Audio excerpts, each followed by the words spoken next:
Jake and Fulton coming to you on a Thursday. Thank you so much for joining us. Jacob on along with Fulton Caster, as we've got plenty of hoops to talk about, including that incredible turnaround that is happening 50 miles to the west. And what a complete 180 at Bramlage Coliseum. We're going to talk some Chiefs. Some of the players not happy with the ownership. We will get to that. We will talk about the trade that the Chiefs could and might be interested in. We'll get some Royals baseball. The Royals still churning out W's. They are now, how about that, 5-1 in Cactus League play. Do you get a trophy if you have the best record in Cactus League? I don't believe so. You don't? You should. I don't believe so. And if you I'm not confident that. Maybe they do. I don't think they do. If you do and you hang it up in your facility, you're a loser. But you're Oklahoma State. I feel like you should at least get something for it. As kind of like a, hey, kind of something fun, you know? Yeah, I can see that. But the Royals in action today against the Angels. We'll talk a little Royals baseball as well. And I think I've now determined when the Royals will not be rebuilding. Okay. And it has nothing to do with years. Okay. It has everything to do with what I see on the field. Okay. You are no longer rebuilding if you do this. Very simple. Interesting. Not difficult to understand. Excited for this thesis. Yeah. And I got a lot of examples from other sports as well. So you got to hang your hat on something. Okay. We're going to start today, and I want K-State fans to let me know this. What were your expectations coming into this year for Jerome Tank and this basketball team? 785-272-9429. It's so simple. It's so easy. Shoot me a text. 785-272-9429. Let me know what your expectations were. Or if you are a team who likes the Jayhawks, what do you think of what is happening right now in Manhattan? Because with what occurred yesterday, we're starting to get some finality to the regular season. We've got one more game of the regular season to go. K-State took care of business yesterday against Oklahoma after a really bad start. The worst 7.5 minutes of basketball I've ever seen. Real bad. Like, good Lord, was that ugly. Real bad. And then they basically couldn't miss the rest of the game. Nope. Which was a lot of fun to watch. So much fun. It almost turned into the Harlem Globetrotters versus the, Washington Generals. I'm pretty sure there were multiple points where it basically was that. It was hilarious. But they get the win. K-State went 15-1 at Bramlage Coliseum this year. 15-1. Yeah, they did. And that one loss was a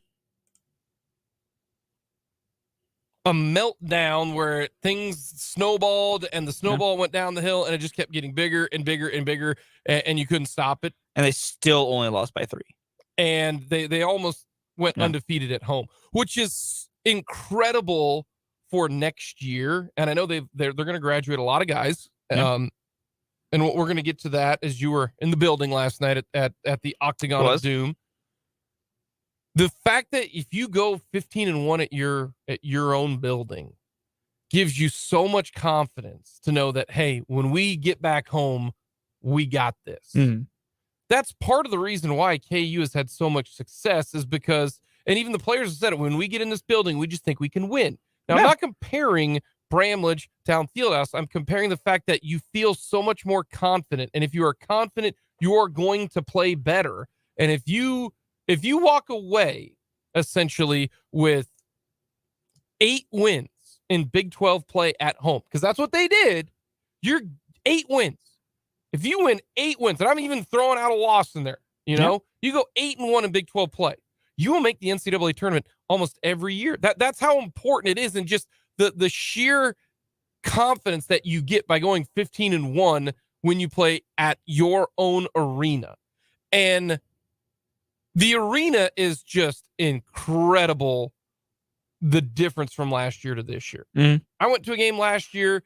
We are talking, if they said that there was 4,000 fans there, they were lying, okay? Lying. It is a complete 180. What Jerome Tang has done in less than a year is remarkable. It really, really is.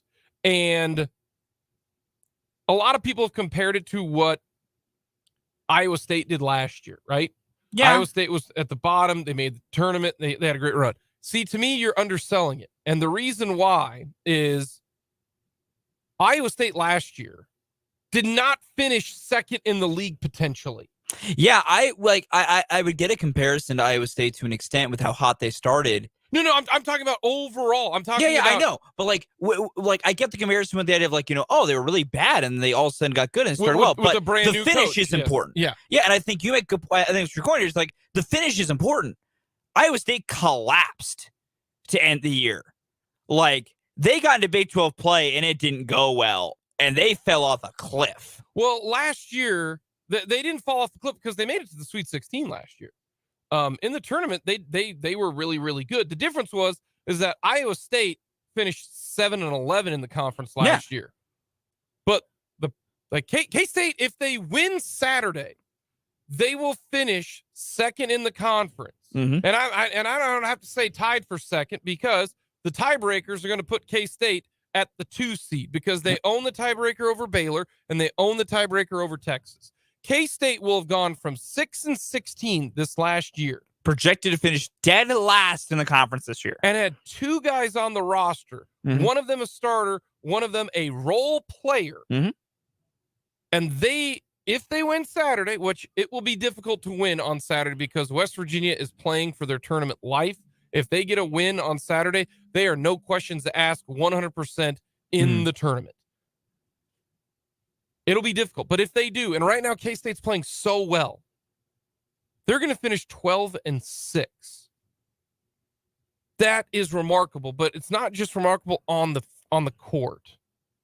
It's that entire program right now is completely different. I mean, we are talking how the students are invested, the fan base is invested. It's just a complete game changer. And this is also why locally and I've changed my opinion on this, where when you hire a coach, you got to give him some time. You're right. You got to give him some time, in football, give him 4 years. They need a whole recruiting class. In basketball, you got to give him some time. Well, Jerome Tang and Lance Leipold basically have said, no, you don't. You need 1 year in basketball and 2 years in football, and you can get one where KU was in football to where they were now, as going to a bowl game in 2 years from where they were is incredible, and what K-State can do. And it's easier to turn things around in basketball than it is in football, but not what Jerome Tang is doing, because Bruce Weber's first year, he went 14-4, won the Big 12.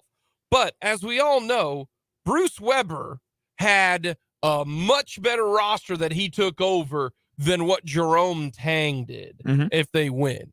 It is incredible. To me, if K-State was on the bubble at this point in time, we're talking, let's say K-State was West Virginia. Yeah. Let's say K-State is West Virginia, or to an extent, and I don't want to say Texas Tech, but maybe Oklahoma State, because actually a better example is Oklahoma State, because Oklahoma State right now is on the bubble. If Oklahoma State wins on Saturday and they beat Texas Tech on the road, they're in the dance. They're in. If that's where K-State was this year, I would consider it a success, because you are back in the mix in year one. That to me would be a success. Now, even in the postgame, Jerome Tang, you were there. Even Jerome Tang said, I thought that we would have a chance at getting to the tournament, but I didn't think we'd be fighting for a 2 seed. Yeah. He said that last night. He did. That's a coach that's being very honest. And that's what makes this, to me, even more remarkable. To me, Jerome Tang should be, there are 2 people who should be up for National Coach of the Year for me. And one of them, I would not vote for him because of how he has handled his program the last 3 weeks. Nate Oates at Alabama and Jerome Tang at Kansas State would be my 2 National Coaches of the Year candidates. I'm not going to give it to Matt Painter. I'm not going to give it to, there's a few other. I'm not going to give it to Kelvin Sampson. He had a ton of people returning from last year.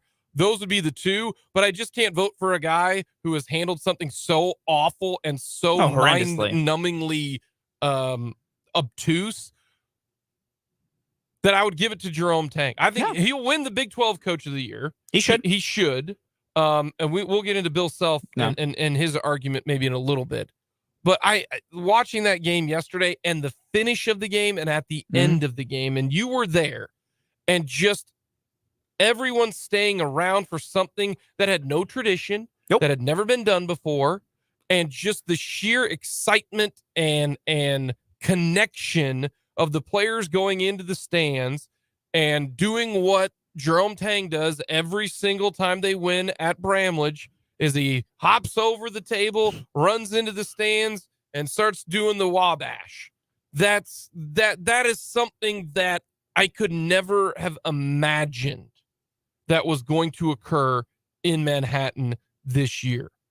It's Jerome Tang has been tenfold what I thought this program would end up being on March the 2nd.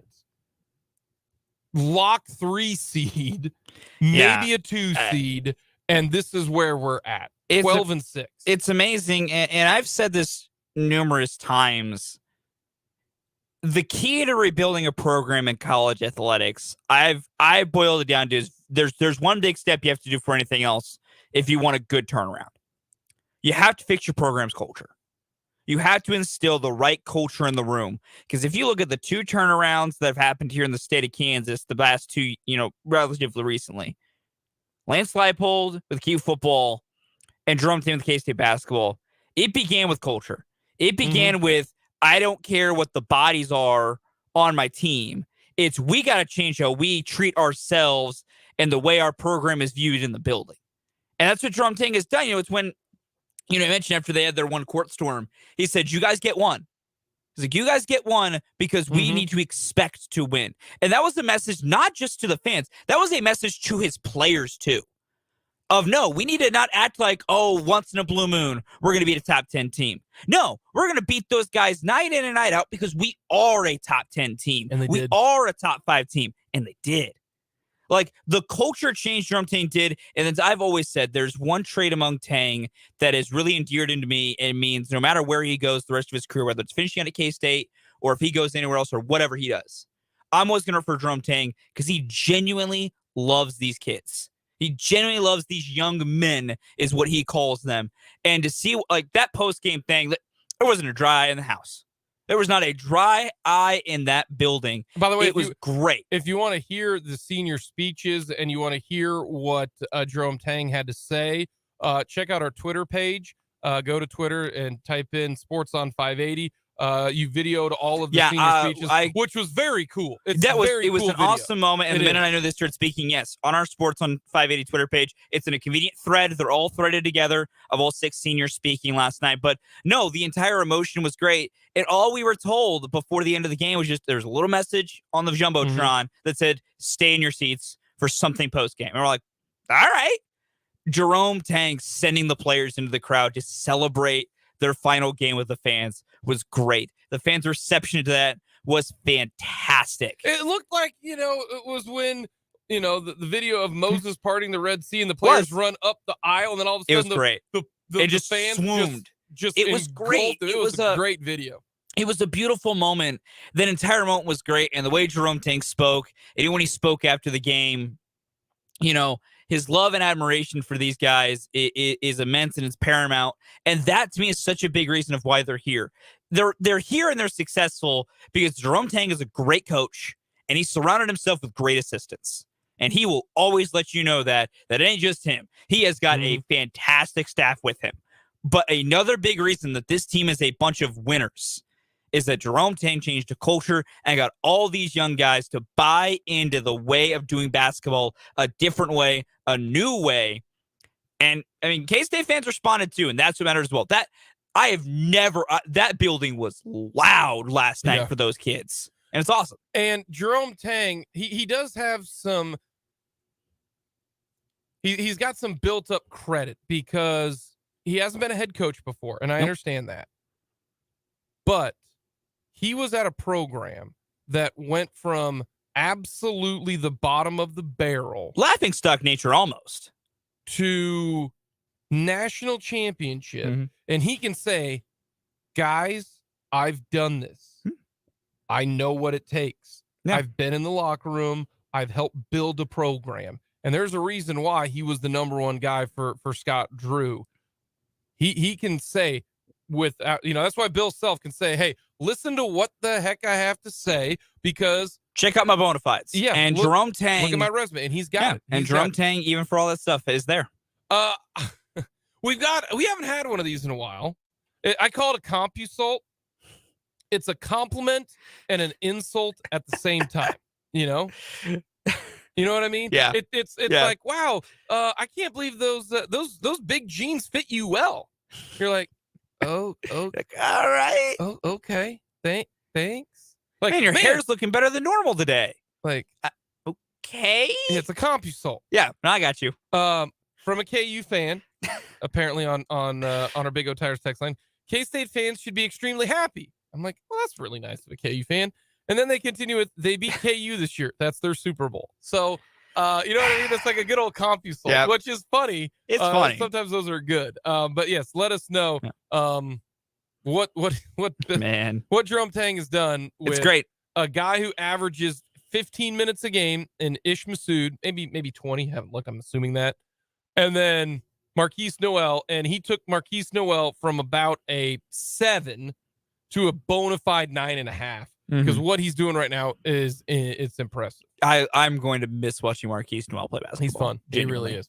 Coming up next, we are going to talk with Mike DeCourcy of the Sporting News, and we'll get a little update when it comes to the Chiefs. We got a lot to get to here on this edition of Mic'd Up.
We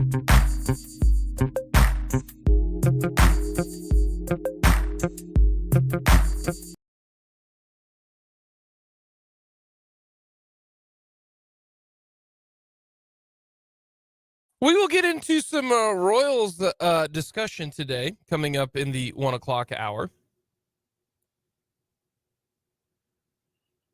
The World Baseball Classic starts on March 7th.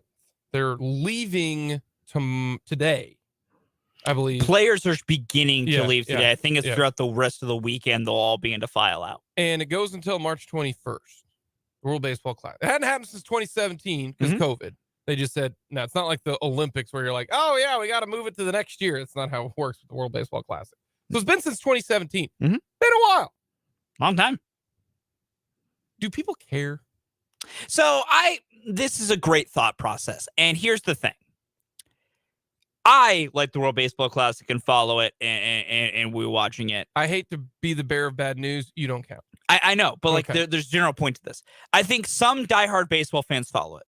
I think the World Baseball Classic suffers from the exact same problem as all baseball right now. It's being marketed by idiots.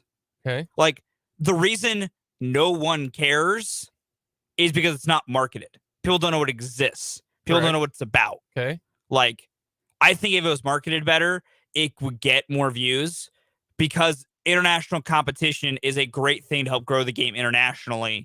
And are basically all-star teams. Let me ask you this. Where is it going to be? Where can I see it at?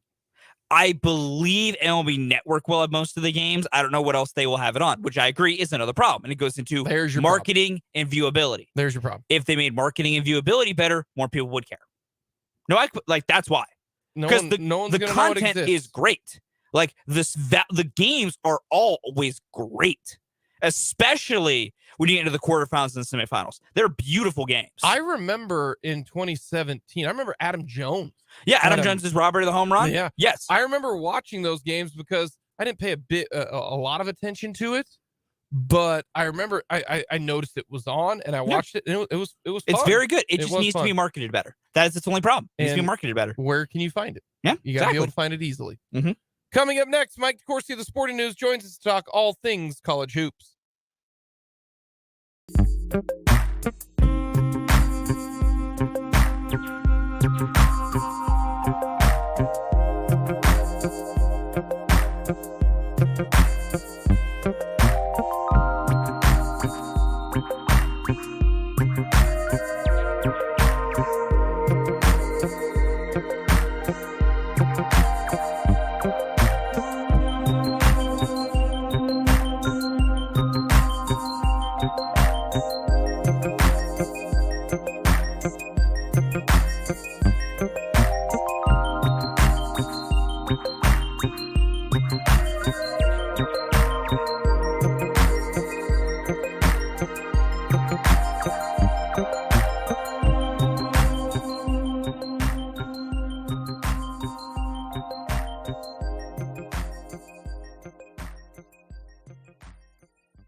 Hour, we will talk all things Royals baseball. Give a little update on some injury news and what they're going to do with their opening day roster. We'll get to that as we've got Royals baseball today. In fact, 2:00 against the Angels. We'll talk a little Chiefs and their offseason cap as well. But right now, we're going to talk all things college basketball with a man who covers basketball for longer than Fulton's been alive. We're going to talk with Mike DeCourcy of the Sporting News. Mike, it's March. I'm interested in how often you are going to break down your bracketology from here on out. Is it every day, every other day? What's going to be your schedule for breaking down who's going to get into the tournament? Well, from now until next Wednesday, I will be doing daily seed updates. So we do it that way because doing a bracket every day is really intensive work because you have to work out the matchups so that they don't conflict from a conference standpoint and from a rematch standpoint. And that's quite an undertaking. But ranking the teams in order of their seeds is not as complicated. It really, because the seed list exists from the prior day, it's really just adjusting based on what happened the day before. And on an ordinary day, it can be done probably in an hour or a little bit around that, maybe sometimes two. Whereas with the full bracket, I go over and over everything for hours to make sure that I don't have a team placed incorrectly. So we do the seed list every day, and we continue to do the brackets twice a week. And then from there, we will do, starting Wednesday of next week, a bracket every day. And we'll update multiple times, more than likely, on Selection Sunday because of the possibility of an automatic bid changing hands. I believe the Atlantic 10 plays on the final day. The American Conference plays on the final day, I believe. And the Atlantic 10 winner will be a singular bid. That will be a one-bid league this year. It isn't always, but like the American might have someone other than Memphis or Houston in the final, and therefore the possibility of a team that isn't going to get and otherwise win the league. So where do you have KU and K-State right now? Well, I have KU as a 1, and I have them as the third number 1, and I don't feel good about that.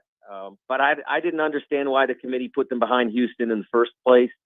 I didn't think that it was warranted then. It's certainly not warranted at all now, but how do I know when the committee changes its mind? So I've set my target for that at Texas. If they beat Texas, it's changing. If they don't, then I don't have to feel as bad about that. I still think they probably have a better resume than Houston, but I would probably at that point guess that unless Houston were to lose to Memphis on Sunday, that the committee, you're trying to read their minds. I would imagine that the committee would keep Houston as the team in the Midwest, but we'll see. Ultimately, in about 10 days or so, it's just hard to say because I couldn't really understand based on what the other things they did with the bracket, where they emphasized big wins so significantly. In Alabama's presence as a very number 1 overall, particularly in Arizona's presence at that point ahead of UCLA, which had them by 2 to 3 games in the Pac-12 standings. And I know league standings don't count, but they kind of matter a little bit when it's you and them, and you're both terrific teams. You're both on the same seed line. They probably ought to matter a little. And there's Arizona's bad losses, which they have multiple. They added another. on Saturday, but at that point they had, I believe, 2 bad losses, maybe 3, and they had, and so but they went on the big wins, and I get that. But then why isn't it Kansas on the big wins, where they have more than anybody, and more, and in many cases as significant as anybody? So I didn't understand that placement, and so it's hard for me to understand what will change that. But I just can't imagine that if KU is able to go into Austin on Saturday and beat the Longhorns, I don't see how they could possibly. I mean this with everything I have. I don't think I could possibly justify Kansas not being at least the number 2 overall, number 1.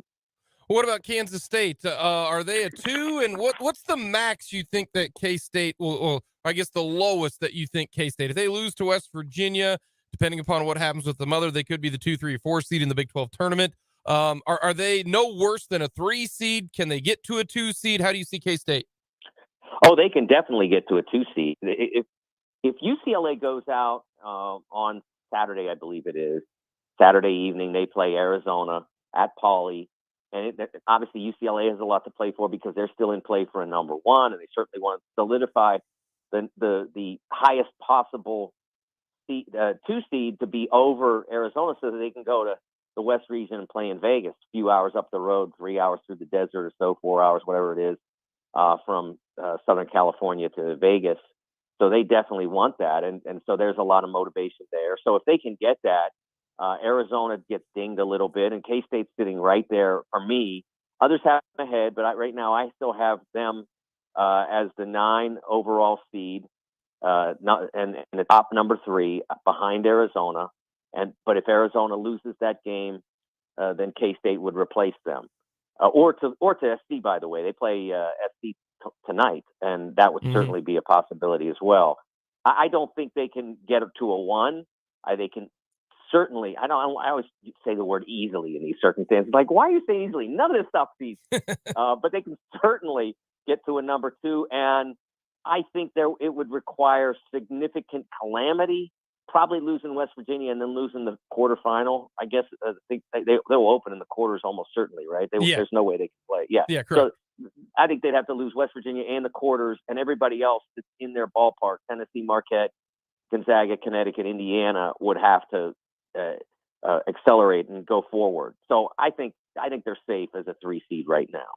What stands out to you most about Jerome Tang and what he has been able to do with this program? Is it change the culture? Is it take 2 scholarship guys and then find everybody in the portal and potentially end up second in the Big 12? What's been the thing that you think is underappreciated with what Tang has done there in Manhattan? Well, there's this what's the word I'm looking for? This storyline, this narrative out of the Atlantic Coast Conference, where they had a terrible non-conference season, and by their standards, by the standards of the Mountain West, it was great, but by the standards of the league, they like to consider it the class of college basketball, and with good reason. They had a terrible non-conference, so now there's excuses. Well, they have all these guys in the transfer portal and everything's changing, and you got all these players who don't know each other. Well, how come Jerome could do it? They started ripping and running right from the beginning. Why could they do it? I mean, that's because he coached it, and because the players bought his coaching.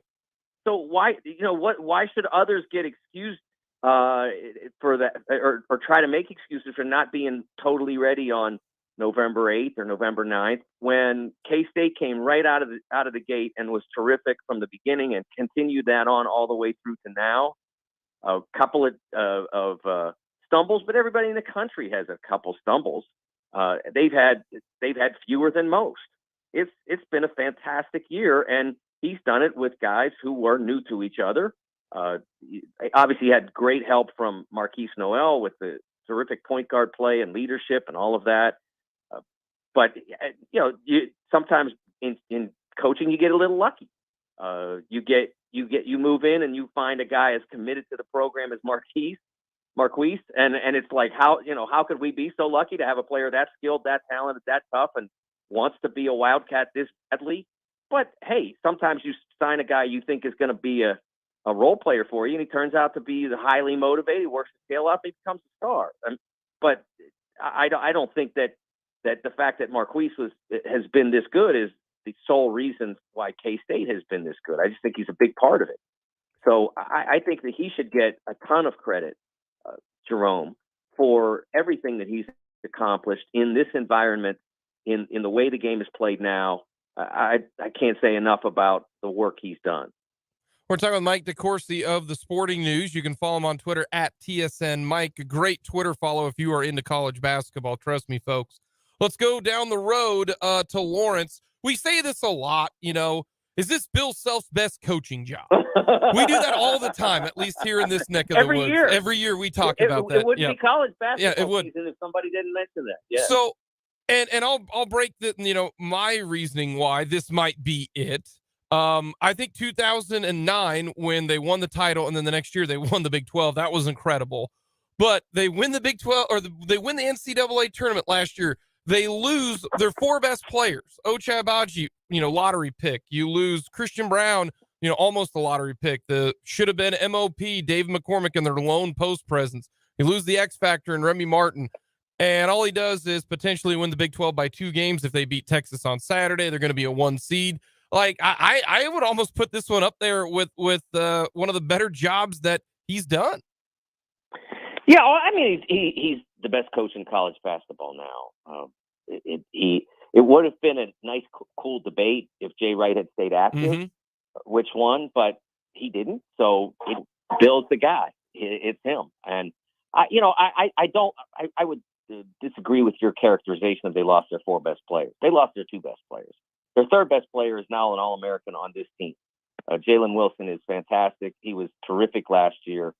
He may have been the fourth most valuable or whatever you want to rank him, but he was obviously an extremely talented player, and we had him on our preseason All-American team. I think on the 2nd team, we knew he was going to be one of the top players in the country. And then he recruited brilliantly. I mean, he got the 2nd best freshman in the country in Grady Dick. And I used to know the guys who were the key guys in recruiting. I don't know as many of them now. I do know Eric Bossi and a few others, but some of those guys that I used to know well have gone on to other things. And so I don't know exactly how the rankings came about. And I did not see the players myself, as I used to go out on the circuit a lot, but different responsibilities kept me from doing that last year, and the pandemic kept me from the previous couple of years. So I didn't see Grady in high school, but I don't see how you can have a 6'8" guy who's an A-level athlete, and for a 6'8" guy, an A-level ball handler, and for a 6'8" guy, an A+ shooter. And he can't be in the modern game a top 5 prospect in the class. I mean, you're not evaluating the right stuff now. I mean, he has to be a top 5 prospect because he's big and he's quick and he's mobile and he plays hard and he shoots it with everybody. I mean, with anybody that's in the game. So how is he not a top 5 prospect? I don't understand that. I see guys who are ranked ahead of him. And there aren't very many guys. The irony, of course, being that one of the players who was ranked ahead of him was Brandon Miller, who was the number 11 player in the class. There weren't 10 better players than those 2 guys. Those are the 2 best freshmen in college basketball, and based on their skill set, they're the 2 best prospects. I don't know how that came about, but Bill got them, and that's a big part of why they're as good as they are. So I think he's doing a phenomenal job. Don't get me wrong, but. And anybody that gives him a Coach of the Year award based on this season is justified without a doubt. But I would not say that because they are where they are that automatically this ranks with his best coaching jobs.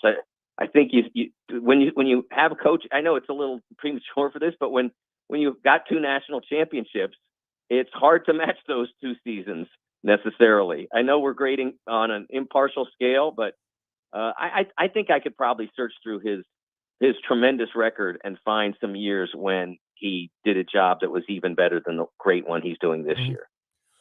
It seems that this year might be a little bit more open than a couple past years. I look back at that Baylor team when they won the title. I mean, that team was so good.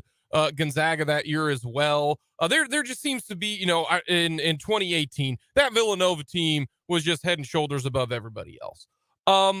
Is there a team like that this year? When I look at Houston, I don't see that in Houston. I'm probably too close to the forest to see the trees with this KU team because I think last year's KU team is better. Is this year maybe a little bit more wide open than in previous years without having, one or two teams that are head and shoulders above everybody? Well, sometimes there are even more than that. I mean, I always say that, like in 2015, the year Kentucky went to the Final Four undefeated, that there were 4 legitimately great teams that year. And any one of them, even with Kentucky being as good as it was, and of course that's how it played out, any one of those 4 could have won the championship. And those teams were Kentucky, Duke, which did win, Wisconsin, which made the final, and Arizona, which didn't get to make the Final Four because the committee errantly seeded Villanova number 1 in the East that year, sent Wisconsin west, also an error, and then wound up those 2 teams playing one another, and one of them was going to win and one was going to go home. If they'd at least sent Wisconsin to Philly, or to the East, I should say, it might have been in Philly. If they at least sent Wisconsin to the East, Arizona would have had a chance to make it. That year we had 4 great teams. And you mentioned the years in which we've had 1 or 2. Villanova is a perfect example. They were the best team. But in 2014, we had 1 team that was legitimately great, and that was Arizona. And then in late January, with that team being undefeated, Brandon Ashley, their power forward, broke his foot in a game in the Bay Area, one of the 2 schools out there, can't remember which one. And when he broke his foot, Arizona retreated from truly great to very, very good and vulnerable to the right team. And ultimately, Wisconsin eliminated them that year, too. And so we got to the Final Four with a number 7 seed in UConn, a number 8 seed in Kentucky, Wisconsin, which I think that year was a 2 or a 3, and then Florida, which was a 1 seed and the number 1 team in all the metrics and the number 1 team in the polls. And I looked at them and I said, there is no way, 0 chance that team is winning the championship. They had 0 pros on their team. Scotty Wilbekin was a terrific player, and Patrick Young was a magnificent player, but you just don't win the last 2 games with great college players. You got to have a few of those, but the guys who are at the forefront have to be the pros. They have to be there, and so that's the kind of year that I think this is. That it might be a team that we don't see coming that's got those kinds of players on it. And in some cases, they may be players that we don't think of necessarily as first-round picks, or maybe they're just starting to emerge as those kinds of players. But you go back, I have these stats and facts filling my brain about the tournament. And you have to go all the way back to 1987 to find a NCAA champion that didn't have a first-round pick in its rotation. Really? I mean, that's a long time. 1987. That year, Steve Alford, who was an all-time great college player, who was in the top 30 in my book about the top 100 players that I did 20 years ago. 20 years ago, holy cow! But he was the highest draft pick they had, and I think he went around 24 or 26. It would be a first rounder now, but they didn't have that many teams in the league then. So that was the last time. And in 2016, the first time Villanova won it under Jay Wright. I'm not the only one who knows this stat. And when Villanova won, there were a lot of us who were sitting there debating, or pondering, did they just break the mold, kind of? And then a year later, Josh Hart has a terrific senior year and becomes a first-round pick of the Lakers. And then 1 year after that, Mikal Bridges had a phenomenal year and became a lottery pick. And so they had those guys. They were there. And of course, Jalen Brunson should have been a first-round pick if the NBA scouts listened to me. Yeah. They should have listened, but they said, nope, too small, all that stuff. And they didn't take him. And now he's a $150 million player or whatever, and tearing it up for the Knicks. All righty. Last two for the road. You can just give me short, quick answers if you want. Is this the year Matt Painter gets to the Final Four?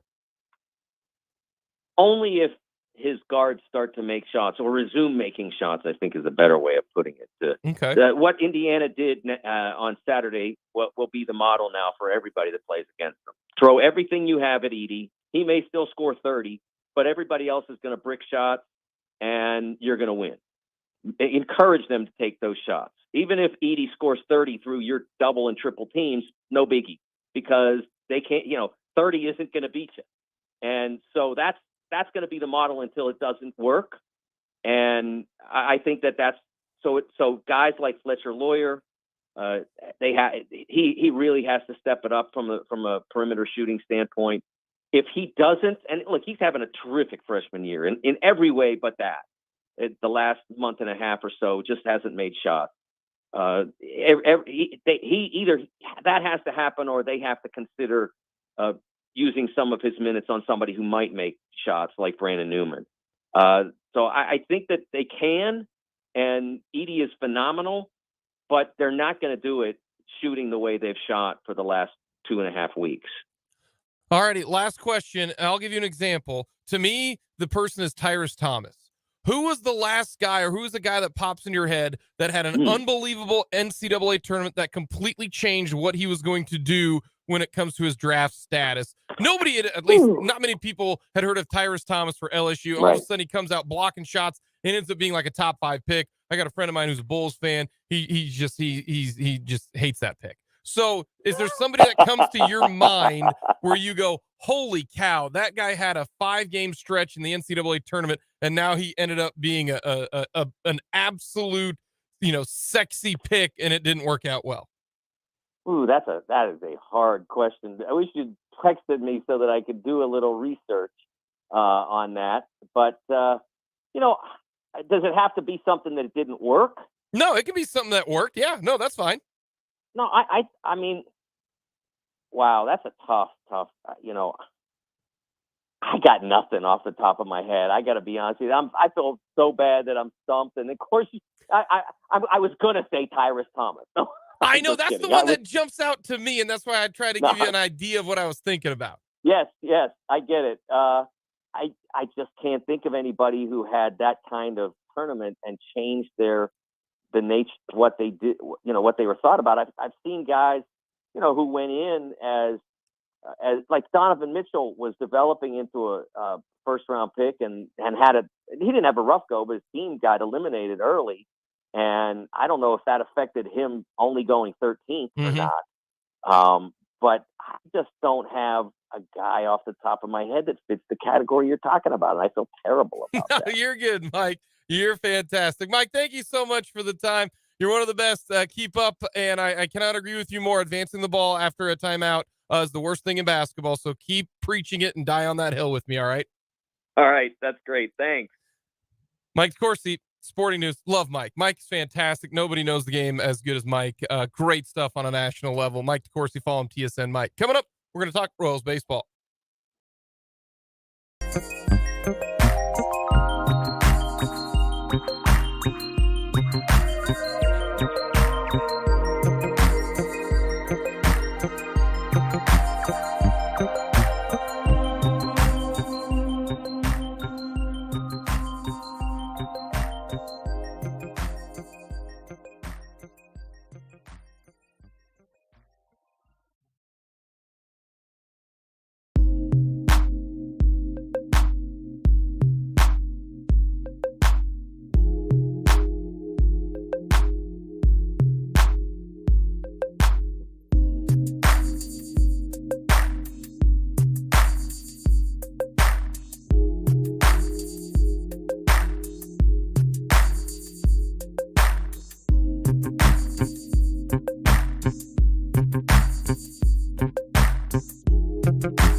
Mic'd up on this Thursday. Thank you so much for joining us.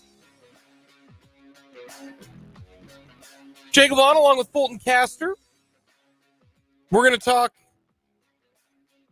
NFL and Chiefs free agents and another Chief or another player linked to the Chiefs via trade. It was then Jalen Ramsey.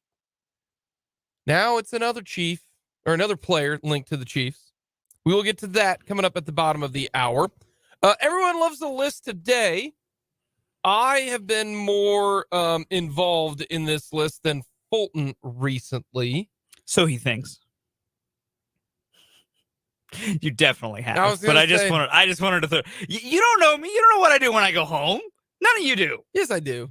Yes, I do. What do I do when I go home, Jake? Yes, I do. What do I do? Well, Monday night is your D&D night. That is correct. Okay. And then you watch a lot of sports. A decent amount of time, yeah. If there's a game on, I'm probably watching a game, especially if it's something we cover. Exactly. That's all I need to know right there. All right. Because otherwise you're here for the majority of the day. So But you don't know what I do on nights without Sports Center Mondays. I know you're not going to be breaking down all things No, that's true. Dr. Seuss. No, you are very correct. So Dr. Seuss's birthday is today. He's obviously not with us. Spoilers. Yeah, spoiler alert. He passed away in 1991. But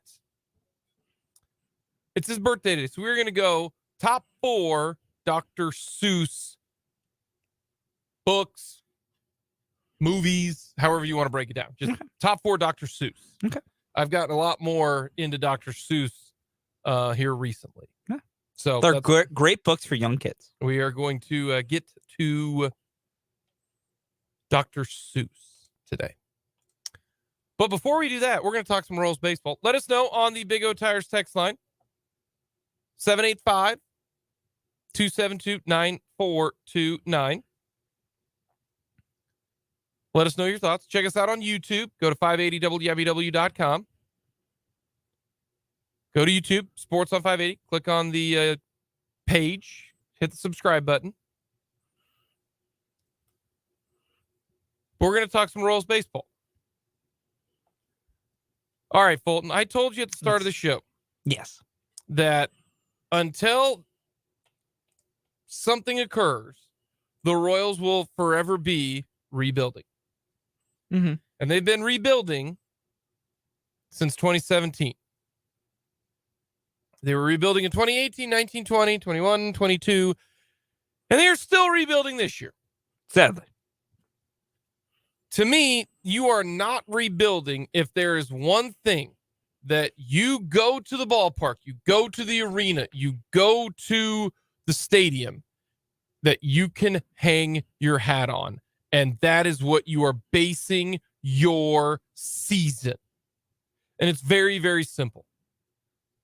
When the Royals last could actually hang their hat on something, to me, they hang their hat on 2 things in 2015. Number 1 was their bullpen. Yeah. They had a top 3 bullpen of all time. Yes. And whether or not you want to debate 1, 2, or 3, you can't say top 5 because then you're being ridiculous.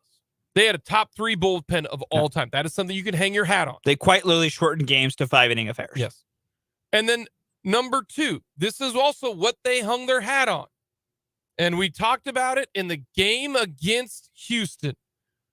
Keep the line moving. Mm-hmm. They forced you to get them out. They made contact. Now, they had a lot of guys on that team who made hard contact. A lot of hard contact. They didn't have a superstar. Johnny Gomes told us that in the parade. But what did they do? They hung their hat on, we're not going to strike out. We are going to make you get us out because we've got speed, we've got some power, and our lineup went 1 through 7 that were pretty decent. They hung their hat on that on the offensive side. So you had 2 things that you could hang your hat on. Yeah. Last year's KU basketball team, they won the title. What did they hang their hat on? 1, they got the best coach. They have the best coach. You just heard that from Mike DeCourcy. That's something that you can hang their hat on. And number 2, they had a deep starting 5. They had 4 guys who could get buckets, arguably 4 because DeJuan Harris couldn't get a bucket, but it just so happened that he was, as Bill Self said, the reason that the run started. But they had 5 dudes. They had 3 NBA guys. They had a deep starting 5. That's what they hung their hat on. The Kansas City Chiefs this last year, what did they hang their hat on? Very simple. 1 guy and their offense. We are gonna outscore you. We are going to be so good offensively that you have no chance. Fun fact, Patrick Mahomes only had 1 incompletion in the second half of the Super Bowl, and it was a throwaway. That's what they hung their hat on. The Royals have nothing. They have nothing, and that's okay. That's not a bad thing. That isn't. That's not what they hang their hat on. They don't have anything. They're trying to get to that point. But until you can look at me directly in the eye and say, this is what we're going to do every damn day that we take the lineup, the field, the court. This is what we're going to do. And right now, the Royals have nothing. They have nothing that they can do when it comes to that. If you want to talk about other baseball teams, right? The Dodgers for the last 10 years, what do they hang their hat on?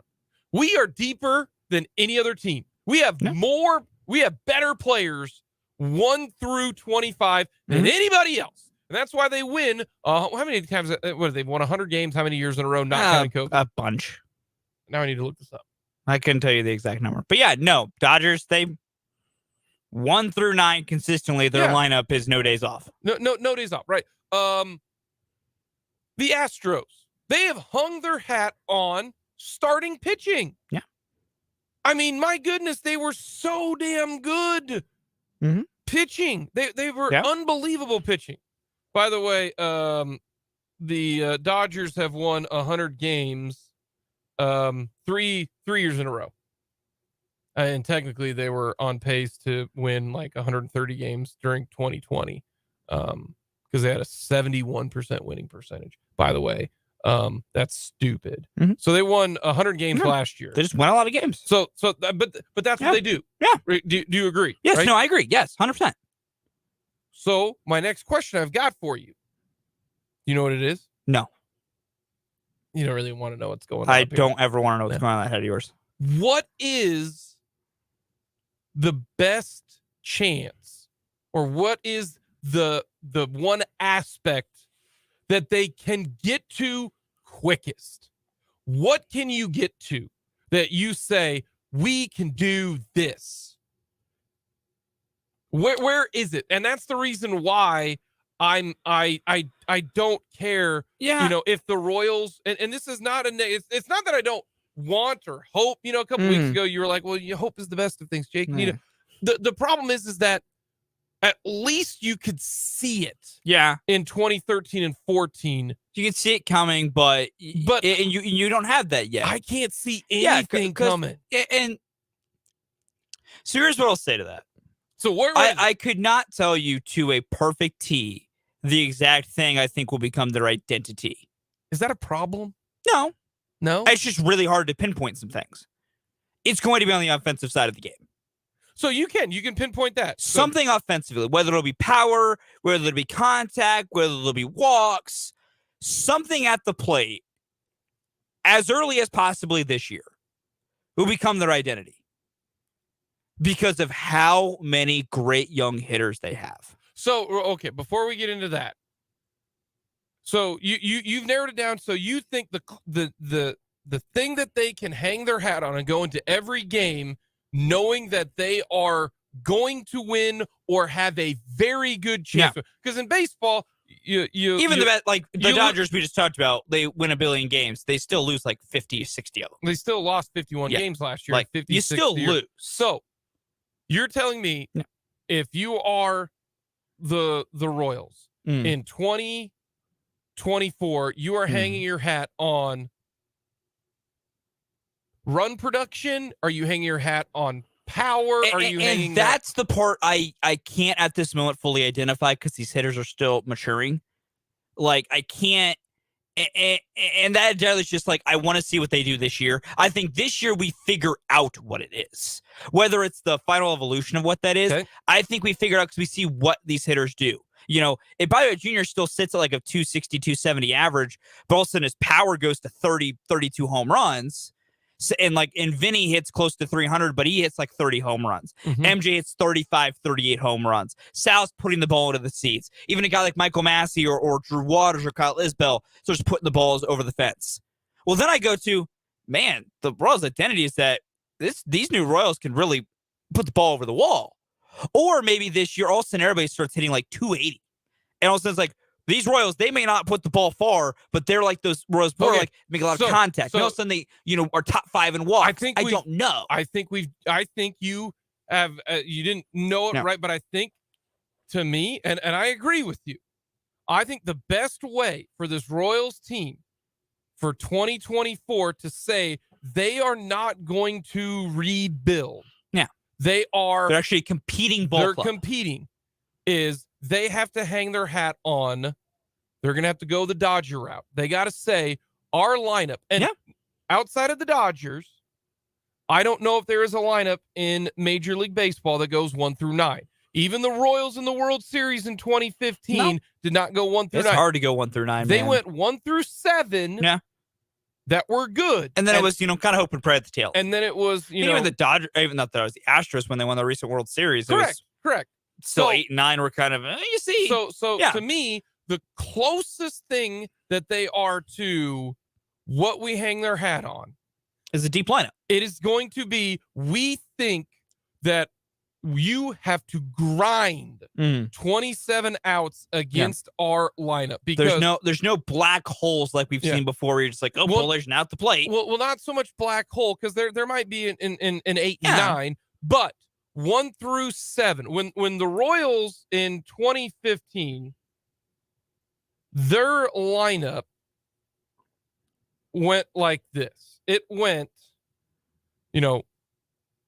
Alcides Escobar leading off, which at that time, honestly, worked. Well, Alcides Escobar hit 260, and he got on base, especially when you needed him to. Yeah. But then you went Lorenzo Cain, top 3 MVP candidate. Then you went Eric Hosmer, who hit 20 home runs and had an OPS of 822. Then you ended up with Mike Moustakas, who hit over 20 home runs, had an OPS of 800. Yep. Then you went to Salvador Perez, who hit over 20 home runs and was a legitimate out threat. Then you had Alex Gordon. Then you had, in the playoff run, Ben Zobrist. Yeah, Ben Zobrist, that playoff run was great. And then I forgot, Kendrys Morales did over 20 home runs. Here are the guys who had an OPS of over 800 who played in the playoffs and for the majority of that playoff run. You had Morales, you had Cain, you had Gordon, you had Moose, you had Hosmer, you had Ben Zobrist, and Salvador Perez didn't, but he was a factor at the plate. That's 7 guys who you had to grind it out. Your other 2 were your leadoff guy in Alcides Escobar, and then it was whoever they decided to throw out there, an Alex Rios or Gerard Dyson or whoever the somebody existed in right field. Yeah. To me, and that's why I didn't know if we'd be on the same page. You had no idea I was going to ask you this question today. But that's the closest I've got, because here is the hope, right? Mm-hmm. You go Melendez leading off. Then you go Bobby Wood Jr. batting second. Then you go Vinny Pasquantino third. Then you go Salvador Perez, who hopes has 1 more year in the tank next year. That's 4. We feel good about those 4. Mm-hmm. They might even get better. But then, do you have 3 guys that can actually step up? Can you get a Drew Waters, an Edward Olivares? Can you get a Massey at second base? And second base is something where you look at, he doesn't have to hit 40 homers. Can you be a difficult out? And if can you be like a 270, 280 consistent bat, tiny amount of pop? Not even that. Do you get on base? That's just get on. You know what I mean? Yeah, and the reason I'm so optimistic about what the Royals can do offensively, I think you're right. I think really the best way to look at it is, can they generate a deep lineup that is just a battle and a grind for majority of it? And it's the way they developed their hitting approach and how they've really gotten so great at teaching these young hitters to have an approach. And just the ceiling of all these young hitters is so high because of that revolutionary hitting development. And they've just drafted well. Like, they also just found guys that are naturally good baseball players. And we think, here's the good news, is that there are a lot of guys who are going to get their opportunity, because to me, and this is where you and I differ, if they got about 6 guys, Maikel Garcia, Nick Prado, Kyle Isbell, Drew Waters, Nate Eaton, Michael Massey, Nick Lofton. That's 7 guys right there, right? And I'm probably forgetting another one. There's a few guys probably down the pipe. But those are the main 7, right? Yeah, pretty much. If you can just get 2 guys, you hit 2 or 3 of those, you're home. Now you're at 7. You're home. Then you can hang your hat on. Yeah. Hey, through 162 games to get 27 outs against our guys is going to be a chore. We feel like 1 through 7 or 1 through 6 and a guy who gets on base, 1 through 6, and then Massey's number 7 and he gets on base a ton. He's just going to get on base. He might not drive in a bunch of runs, but that boy's getting on base. At least you can go into a game with something that gives you confidence, like the Royals in 2015, the Jayhawks, the Chiefs, that type of thing, like that. Yeah, that's what I'm hoping for, and I think that's the answer. I think so. Pitching is always going to be the thing that fully elevates this team. Correct, yes. And they'll try to figure it out. The identity, though, the core of this team is going to go through offense, not because of how they coach or how they design, because that's just where all the talent is right now. Yeah. If you build up that and you get just good, so we see with the Chiefs, their offense is great. It's need just enough defense to go with it. I think the Royals will be similar idea of like they're going to put runs up. Can you get just enough pitch? Because that's within 2015. They got the right amount of pitching to make it work. And, of course, top their bullpen of all time. But still, that's the idea. And that's why, pitching, it's however good the pitching staff is. But at least in previous years, you can say, well, we do this well. There are teams who hang their hat on pitching. They do. That we are our rotation. The Guardians are a great example the last couple of years. Their rotation has been so good. Their lineup, outside of about 3 guys, sucks. Yeah. Coming up next, Dr. Seuss.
Everyone loves the list. It is Dr. Seuss's birthday today, March 2nd. Alrighty, Fulton. Favorite Dr. Seuss books? Number 4 for me, The Lorax. Very good story. Very fun story. And a good start to environmentally consciousness. All right. Number 4 for me, Horton Hears a Who. I love Horton Hears a Who. Horton Hears a Who. Both the book and the movie. Have not seen the movie. It's delightful. Your kids would love it. Yeah. Haven't seen the movie. I've read the book. Very delightful. Yeah, number 4. Oh, number 3 for me is Horton Hears a Who. I love it. I love both properties. It's just very, very delightful and very joyous. It's a happy time. Yeah. You cannot feel not happy while watching it. Number 3 for me, One Fish, Two Fish, Red Fish, Blue Fish.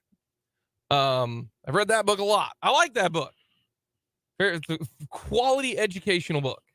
Do you also just like the very good rhyming scheme it has all throughout it? Yes. That's fair. Very good. That's very fair. Number 2 for me, The Cat in the Hat. And mainly, the Cat in the Hat movie with Mike Myers is severely underrated in its hilarious quotability. The overall essence of that film, really interestingly made. Hilarious. The movie, to me, kind of creepy. Yes, that's why it's funny. No. Funny to me. It's too creepy to me. No, it's hilarious. Number 2, one of my son's favorite books, Green Eggs and Ham. I will not eat them with the fox. I will not eat them, in a cave. I will not. Yeah, fantastic. Green Eggs and Ham. It's finally, and it's also maybe not a great thing, but eventually, sometimes you wear people down. Yeah. And they'll maybe adapt. They might. Truly good messenger. Number 1 for me, The Grinch. I will never not be happy about it. I need more specific. Specifically, it's a tie for me, and I have to call this a tie. Lame. The Grinch animated Christmas special is 30 minutes long, the original one, and then the Jim Carrey Grinch. Both are fantastic. Both are top tier. Best properties of Dr. Seuss ever made. You got to pick one. There's no ties in this. Yes, there is. I hate Make ties. my own rules. You hate ties, and yet you have a tie. Incredible. Number 1 for me, my son absolutely loves The Grinch. His is the second animated one that came out. Mine, the original 1966 movie, The Grinch. It's incredible. It's undefeated. Coming up next, we're going to talk trades for the Chiefs.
Is the egg.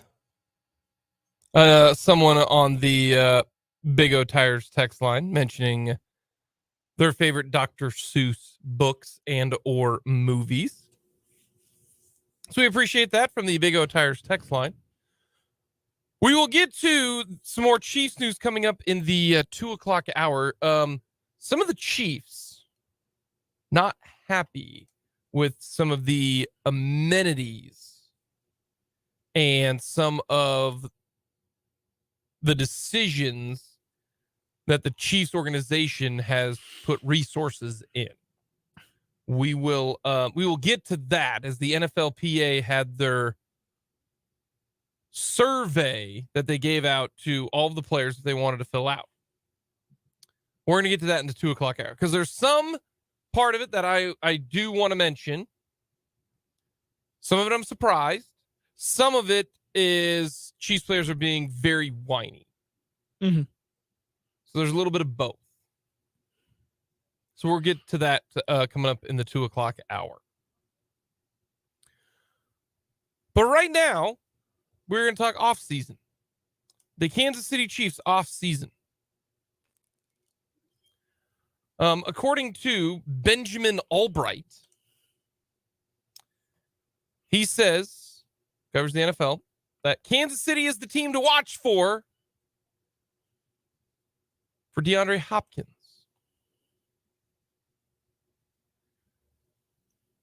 Now, there are some rumors out there that it would maybe only take a second-round pick to get DeAndre Hopkins. Chiefs have a second-round pick.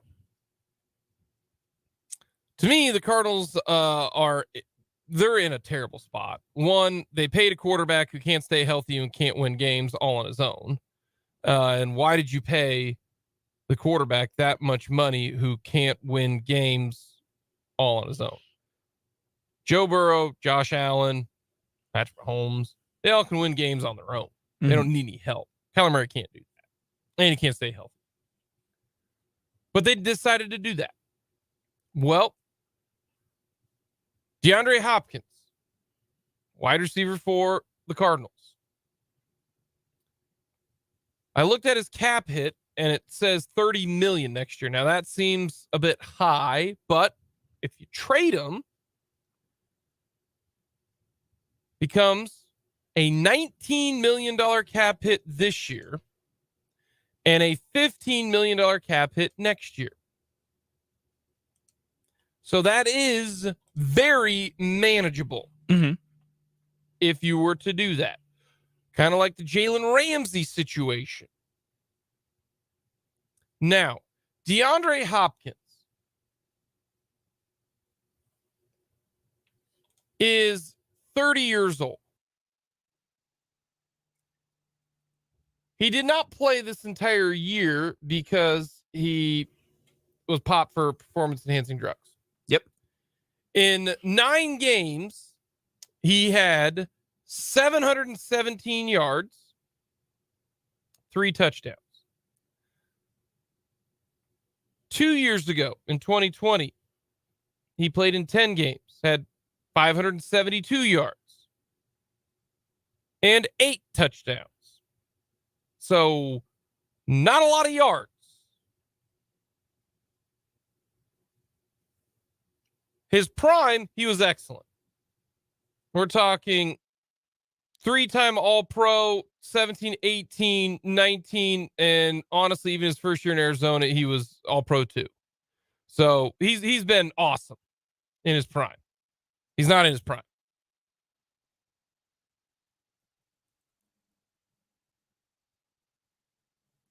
I think the numbers, you could make it work. And this is kind of what we briefly discussed. You could go all out and just sell out for 2023. And you'd have so much cap space. And all you have to do is say, yep, this is the year. We're going to go for it again. We're going to put all our eggs in this basket. You don't have to give DeAndre Hopkins a new deal. No. You could say, tough, we're not going to do it.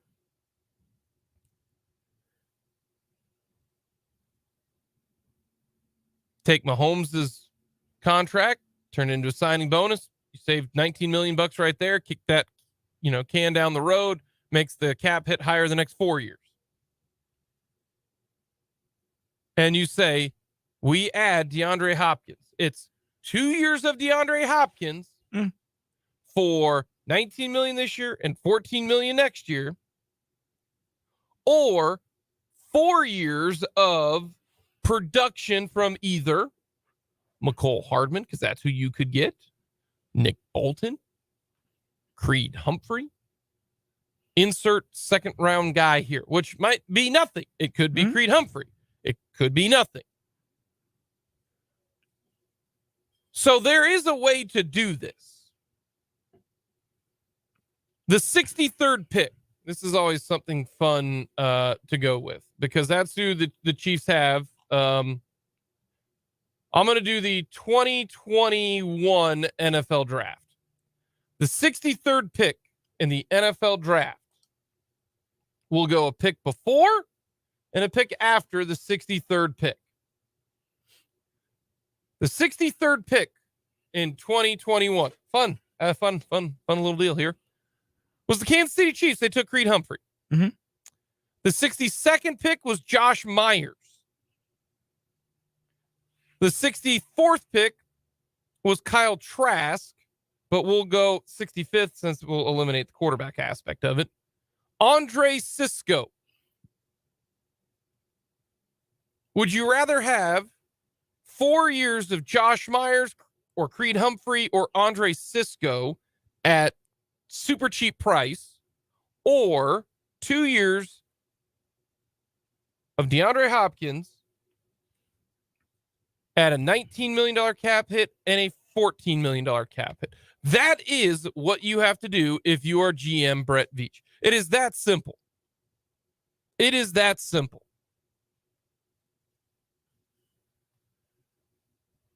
You say, we are going for it this coming year. We are going to try to win back-to-back Super Bowls, and we will deal with the consequences coming up at a different time. The 2022 draft class, because that's probably a little bit more of what most recent, what you might get. So the 63rd pick, and remember the Chiefs would normally pick 64th, but because the Dolphins don't have a pick, that's why they're picking 63. 63rd pick last year, James Cook, Buffalo Bills. 62nd pick, Brian Cook, Kansas City Chiefs. 64th pick, Nick Bonito, Denver Broncos. Would you rather have DeAndre Hopkins for 2 years, 19 and 15 cap hits, or Brian Cook for 4 years? And to me, that gives you the answer. That gives you the answer. The answer is I'd rather have a 62nd pick, a 63rd pick, or the 64th pick as opposed to 30-year-old DeAndre Hopkins. Now, to me, it's all about the player. I think DeAndre Hopkins is past his prime. I really do. He's 30 years old. He hasn't been healthy. Last year, obviously, was because of a suspension. So that is the reason why I would not do this. But for some odd reason, guys like Jalen Ramsey are getting linked to the Kansas City Chiefs. If this were a different wide receiver, and the reason why you say is this, if it's a different wide receiver who's a little bit younger and still has some left in the tank, then I would be interested in this. Because that's essentially what they did during the year. What did they do? They gave up a 3rd-round pick for Kadarius Toney. That's essentially the same thing. They said, we are going to trade a 3rd-round pick for someone who obviously does not have the ceiling and does not have the background and the resume that DeAndre Hopkins does. But he's going to be a lot cheaper. Plus, if you wanted to go after if you want to do a wide receiver and you're willing to spend that much money, just re-sign Juju. Because honestly, Juju has had some injury history, just like DeAndre Hopkins has. Now, the reason why Juju's not going to cost you $20 million a year. No, so here's what I'll say. Because I think it's a very complex thing to process. Because I will say this, I think DeAndre's still got juice in the tank. I'm not with you that he's past his prime. Okay. Because the first 2 games he played last year after his PED suspension, he went 10 for 103 and 12 for 159 and a touchdown. Yeah, okay. His stats went downhill as the year went for Arizona, but that entire offense went in the tank. Like, yes, his own individual counting numbers went down. When did Kyler Murray get hurt? That's a great question that I don't when immediately know the answer to. Let's compare that. Let's take a look at our good friend Kyler Murray, because there probably is some correlation. Is he our good friend? No, but that's just what you say good friend? sometimes. It's just a generalized I mean, when statement I say friend of the show, I really truly mean friend of the show. I just was using a saying.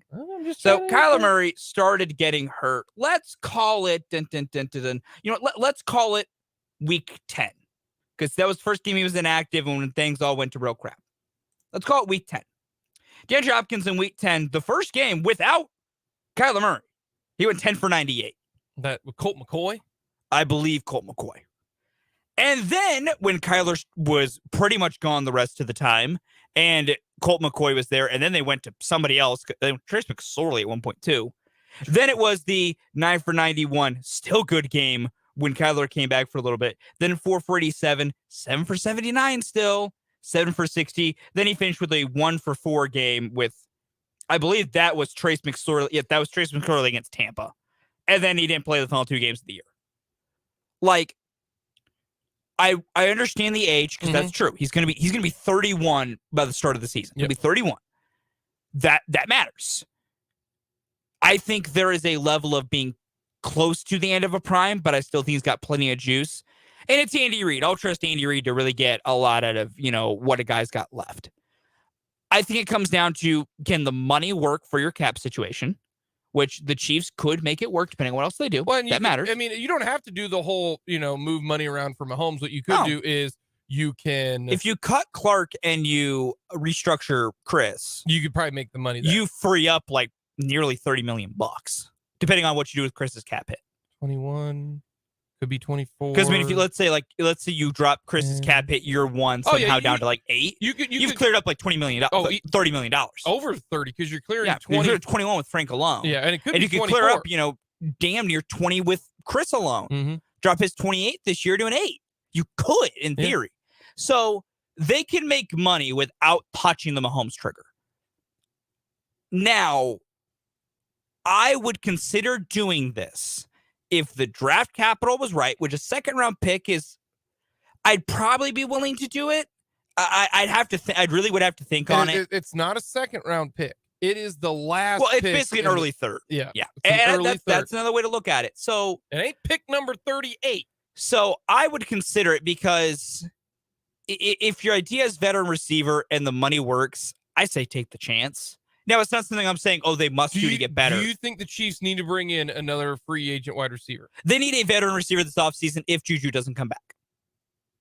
See, I agree with that. They need somebody back because you can't roll with MVS, Tony, and Sky Moore. And then just the pips to go along with them. Yeah, no, you can't. Because I don't think Tony will be healthy all year long. No, given his track record, he won't be. And then you're asking Sky Moore to take a big jump. MVS has never been a wide receiver 1. That's usually not worked out. So my number one thing, no matter what, even beyond DeAndre, is re-sign Juju. My number one for the Chiefs for wide receiver move is just get Juju back in the building. That worked. He's younger enough. He wants to be here. Like, that's just worked.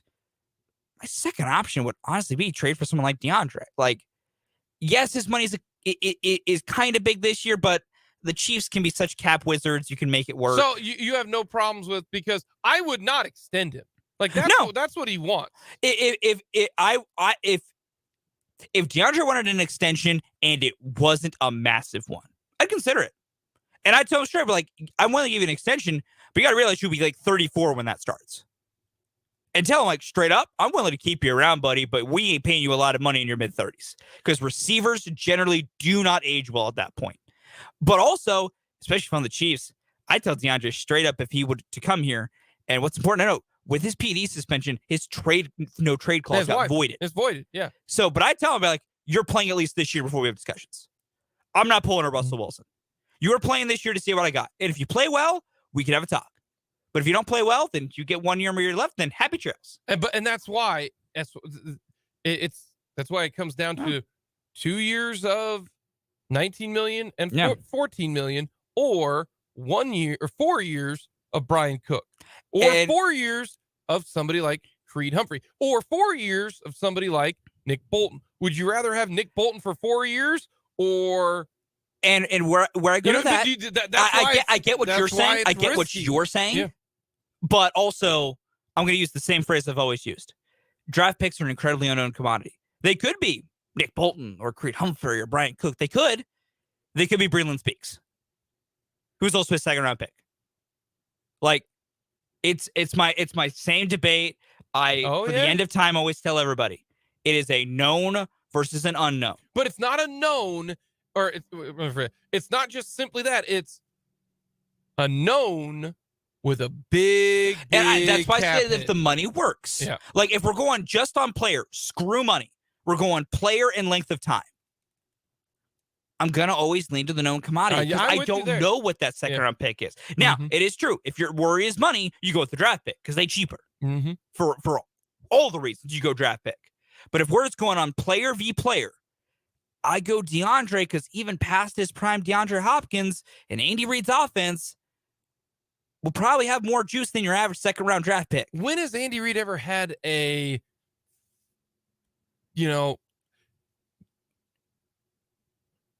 not really get separation, jump ball getter? Like, they don't normally have those. So that's why I wonder if it would be a good fit. And I don't know. And that comes and the other thing I go to is this, if they ended up making the move, and we can always debate this as much as we want. This team's earned a benefit of the doubt that if they think they can make it work, I say give it a shot. If they think they can make it work, I'm willing to trust them to take the risk. Then why don't we just say, I think they're going to make it work. They've made it work in the draft. Let's just go with the draft. For me, it always comes down to the draft is a gigantic sea of unknown. So when I have a chance to maybe get a more solidified I'm playing devil's advocate. I know. Yeah. But the person who's fishing into that sea of unknown has a great track record. I don't disagree. Of bringing in a pretty decent sized mahi. Yeah, that's why I don't disagree with either thing they do, but I just don't think it's as foregone of just go with the draft pick, because I think we need to more realize they are such unknowns that if you can get unknown and make it work, sometimes it is better. Say they were Orlando Brown. Sometimes it's just better to go with the known than risk the unknown. But either way works. Coming up in the 2:00 hour, the Chiefs players not that high on some of the amenities and decisions and what the Chiefs ownership give them on a day-to-day basis. We will get to that coming up, plus a little You Did What.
Final hour of Mic'd Up on this Thursday. Thank you so much for tagging along.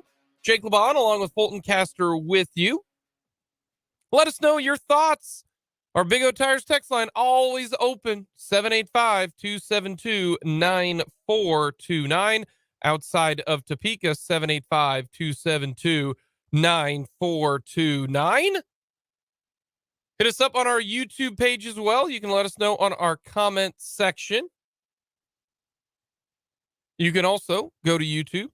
Very simple. YouTube Sports on 580. Click on the tab and then hit the subscribe button. Very simple. Very easy. We've got You Did What? We'll talk a little more Big 12 hoops. But right now, we're going to talk about something that, honestly, I didn't think would ever occur. But what the NFLPA has done is they have sent out surveys to all of their players. And they wanted them to grade and say, how well do you think each area of the franchise is doing? And they break it down like this: treatment of facilities, food service, nutrition, weight room, strength coaches, training room, training staff, locker room, and team travel. They break them all down like that. And they want to get an idea of where this team would be. Well, according to this is the overview of the Chiefs players on the Chiefs as a franchise. They rank 29th, according to the NFLPA, in their team guide out of 32. So the players obviously think Chiefs aren't doing enough. It says here, the results show that the facilities feel outdated and players would like to see upgrades across the board. Only 56% of respondents believe that the club owner, Clark Hunt, is willing to invest the money to upgrade the facility, ranking him 27th in this category. Players' responses also showed that treatment of players also falls below clubs across the NFL. For example, the Chiefs are one of 6 teams that still make certain players have roommates. That's on road trips and at the hotel here in Kansas City. Most people don't know, on Saturday nights, you stay at a hotel. You don't stay in your own bed, okay? You go to a hotel. Colleges do that all the time, even home games. Mm-hmm. And less than 50% of players feel they have enough room to be comfortable on flights. So they break it down like this. Treatment of families. Players give them a B. They offer a family room, and they are one of 11 teams that do not offer daycare. So that means there are 22 other teams, or 21 other teams that offer daycare. I did not know that.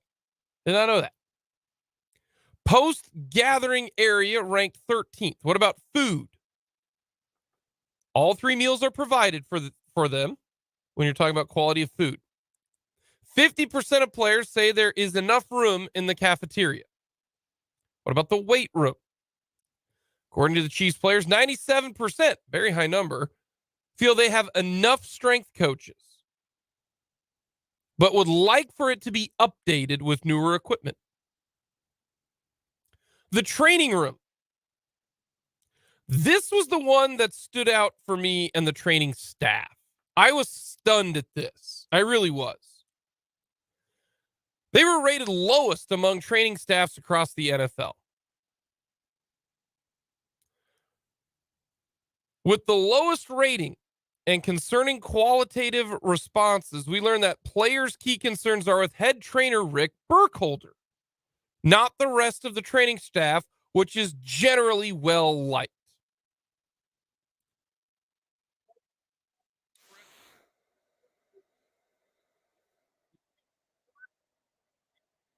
They do not feel they get the level of personal care that they should. They fear retribution for speaking up.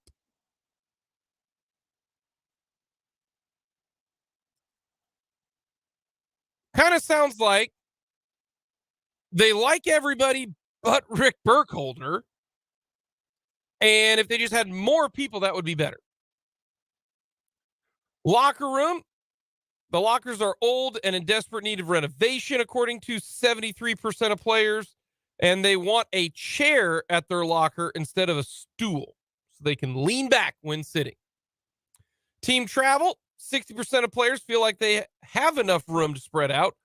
They are one of just 6 teams that make younger players have roommates. And there are very few first-class seats. So that is what the players have said. Now, this is all anonymous. Can't figure out who it is. I personally believe that anytime that you do an anonymous situation, people are going to go full bore, hard in the paint, because there's no consequences, repercussions. Because you can just blast everybody and it doesn't matter. So I think this is the absolute most egregious evaluation of the Kansas City Chiefs to me. So I will take that with some of it. Now, none of this really matters. And people are like, Jake, what are you talking about? Of course it matters. No, it doesn't. And here's the reason why. If you get drafted, you have no say on where you're going. Doesn't matter. Rookies can look at this and be like, man, I don't want to go to the Chiefs. If the Chiefs draft you, tough cookies. Doesn't matter. Free agents. I hate to be the bearer of bad news to the NFLPA. This has nothing to do. None of these categories right here have anything to do with whether or not a free agent is going to come to Kansas City or not. You want to know what the number 1 and number 2 reason, and I'll give you a third, but the number 1 reason why someone would sign with Kansas City, doesn't matter about treatment of families, the weight room, or the training staff, or the locker room. If I give you $8 million to go play for the Chiefs, or I'm going to give you $5 million to go play for the Bills, where are you going to go probably, Fulton? I'm going Chiefs. And if you decide to go with the Bills, it's because of playing time and where you fit in on the roster. Mm-hmm. Has nothing to do with team travel, locker room, training staff, strength coach, weight room, food service, nutrition. Has nothing to do with that. Nothing to do with that. Oh, yeah, because if I'm a free agent, right? Yeah. Let's see. Whoa. What do you got in that locker room? Do you got the fancy lockers? No? I ain't coming to you. Has nothing to do with that. So a part of me thinks this is a little bit, I don't want to say it's a smear tactic at the NFLPA, because it's kind of like the NFLPA's way of making it public that, you know what, some of these franchises don't do a whole lot for their players. And that's exactly what it is. Like, no, that's exactly what it is. And they don't have to. No, they don't. The NFL has said as much. The whole locker room aspect of it. This is how I explain this to people, why college locker rooms are so much better than NFL locker rooms, is because college locker rooms is a way to entice you to go there. Hey, look at our facilities. Hey, we've got all of this. Because they cannot pay you anymore. They can't pay you. Now, it's kind of changed with NIL, but that's the way that the NFL says. If you ask an NFL player, hey, would you rather spend $30 million on the locker room and make it really awesome, or would you rather spend it on you? NFL players, I promise you, the ones that have spoken, it is a business. It is a business. If you make them choose, they're going to want the money in their pockets, not just having a fancier locker room. And that's why sometimes rookies go from the Alabama locker room, the Georgia locker room, the LSU locker room to the Chiefs, and you're sitting there with a stool instead of a recliner. Now, could the Chiefs do that? Yeah, the fact that you don't have a chair there for your players, a little cheap in my mind. A little cheap. And I think that's the overall thing with this being released. The purpose of this entire thing being released by the NFLPA is to put pressure on the owners to take care of players. Like, that's its entire purpose. And I think there's a fine line to that. Now, you can get away with some of this stuff and people overlook it when you're winners and you do other good things well. Or you have Patrick Mahomes that you want to come play with. Yeah, and well, I'm just mean like overall, even beyond just individual, like overall, no one's really going to care about this when it comes to Kansas City because they win. They have a great coaching staff, and the guys are still treated well by the coaches. This comes down to, does your owner invest in your facilities? And I don't think it's wrong to try and push owners to invest more, because some of them do. Some of these teams were graded very highly. Some of them don't. No one can be surprised if he was 32nd on the report cards. No one should be surprised, and you should be able to quickly guess which team was dead last in overall grades. Houston. Nope. Come on, Jake. You're smarter than this. Who do you think would have the worst facilities in the NFL? Washington? Yep. Because Dan Snyder just pockets everything. Yeah. His stadium is literally a dump. Like, not even figuratively. Literally sewage raining down. And I think there is some aspects to this. And the whole, so you don't have daycare. I'm sorry, that doesn't bug me at all. Congratulations, you're like everybody else. You got to pay for daycare. So be it. You know, I am surprised that they do go super cheap on younger guys have to have roommates. You know, yeah, and that's like the whole. There's not a nice chair in your locker room. That's a bit cheap. The whole there's not enough first class flights. You are flying chartered. The longest flight that you go to is what? New York? Yeah. LA? That's a 3-hour flight. Okay. Yeah. I know this. You ain't sitting 3 to a side like you do in a Southwest flight or a United flight from Kansas City to there. So miss me with that. Yeah. That right there is being very whiny. Yeah. And that's where I go back to, it's anonymous. You can just absolutely bash him. Is that perfectly fine? Yes, it is. The other aspect that I will say to this, not everyone is treated equal in the NFL. I hate to break it to you who filled this form out, but if you are, let's say, Brandon Williams, D2 guy, Missouri Southern, or you are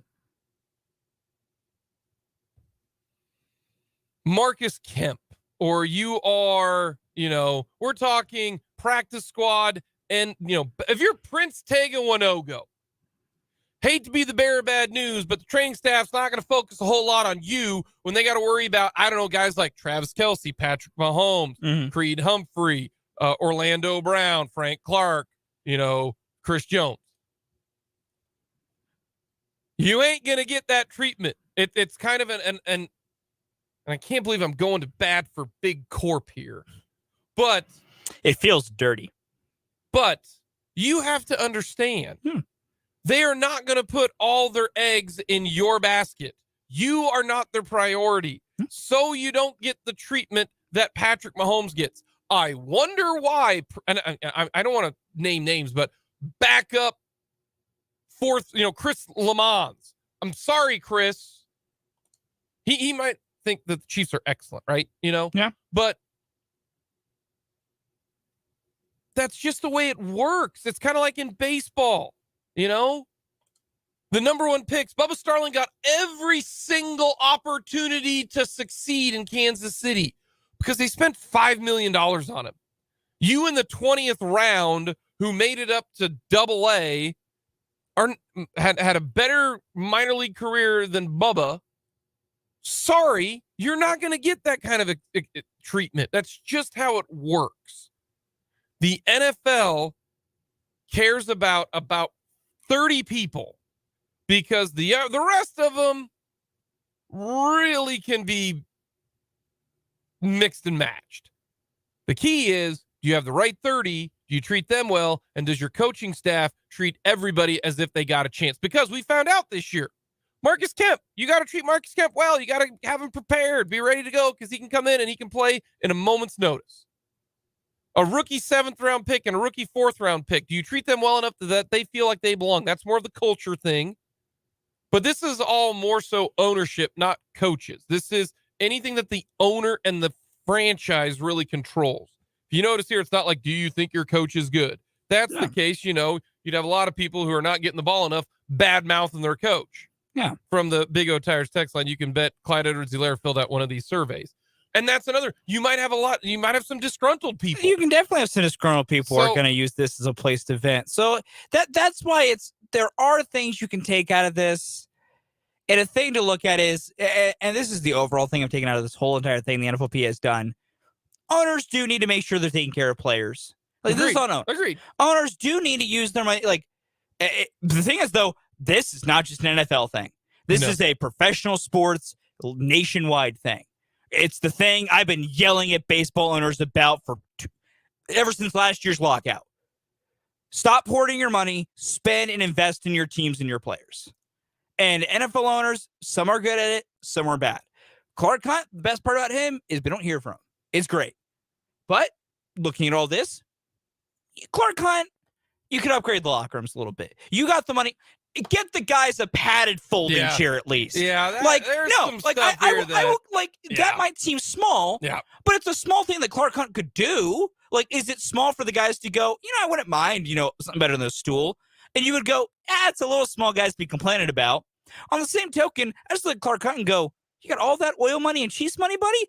Buy your guys padded chairs. Yeah. Like, padded folding chairs. I'm telling you, they would complain a lot less about those.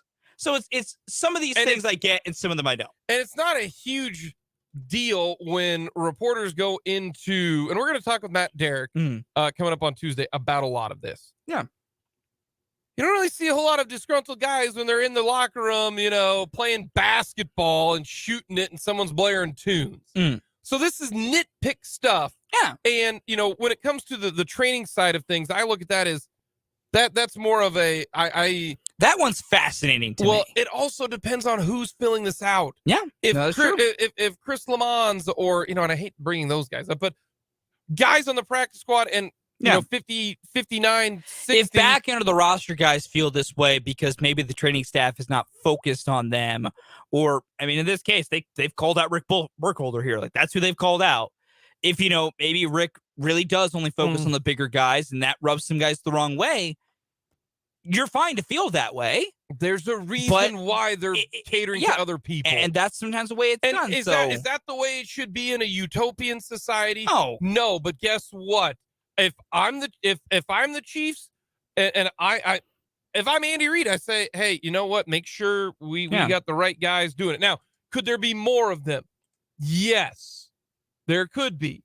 But the simple stuff like pay for an extra 10 hotel rooms, give some padded chairs. Like some of these smaller things are little things you could do. New weight equipment. Clark Hunt, you can buy more equipment for the weight room and redo the weight room. Yes. Like, because the guys overall like it, but there's like, they're like, we just would like to be updated with some more equipment, some newer equipment.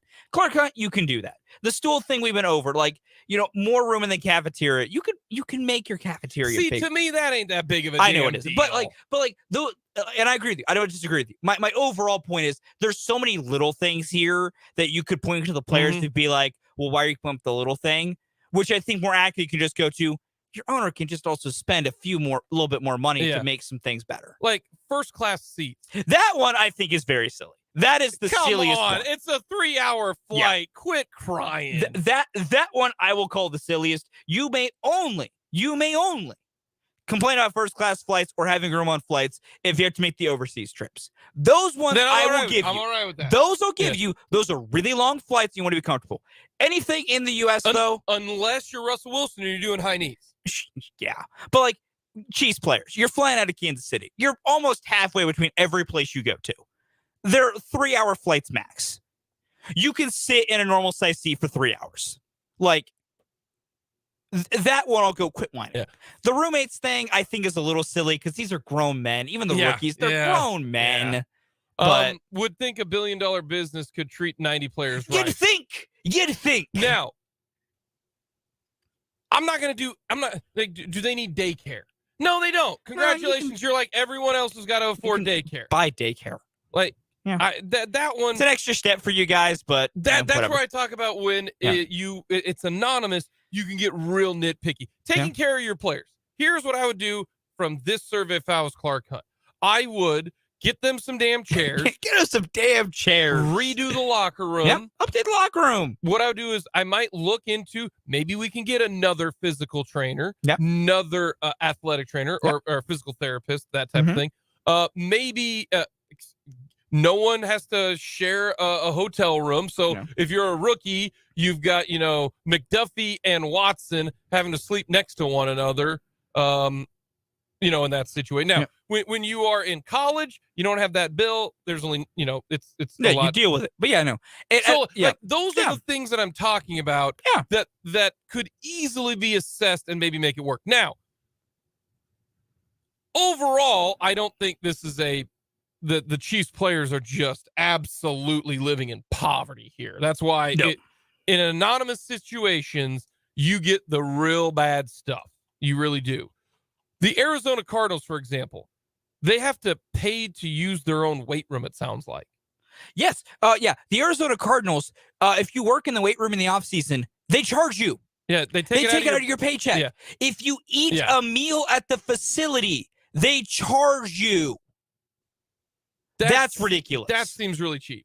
That is incredibly cheap and ridiculous. Yeah. That seems real bad. That is stupid. That is wrong. That's the stuff where I'm like, come on. Same thing. That version for the Chiefs is get a decent chair. Go to Office Max, buy a chair. You know what I mean? Yeah, I agree. So there are certain stuff where I think the Chiefs will come off bad here, but a lot of this does not factor in. I said there are 3 things. Number 1 is money. All right. Yeah. Number 2 is money, and number 3 is what's your income tax? Because maybe someone's gonna be like, hey, maybe I'd rather I like those states with no income tax. Florida instead of New York, or Florida instead of California, because where they take income tax so much more. Like maybe that does factor into your decision. But I'm sorry, whether or not they have daycare, whether or not you get a first class flight is not gonna matter. It's more so on the field and how much money you're gonna get. Agreed. So I hope people do look at this and don't just immediately bash the Kansas City Chiefs. Yeah. They're clearly doing something right, and also what they cater to is probably what they should cater to. Coming up, another edition of You Did What? And then we'll talk a little hoops.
Little you did what on this Thursday?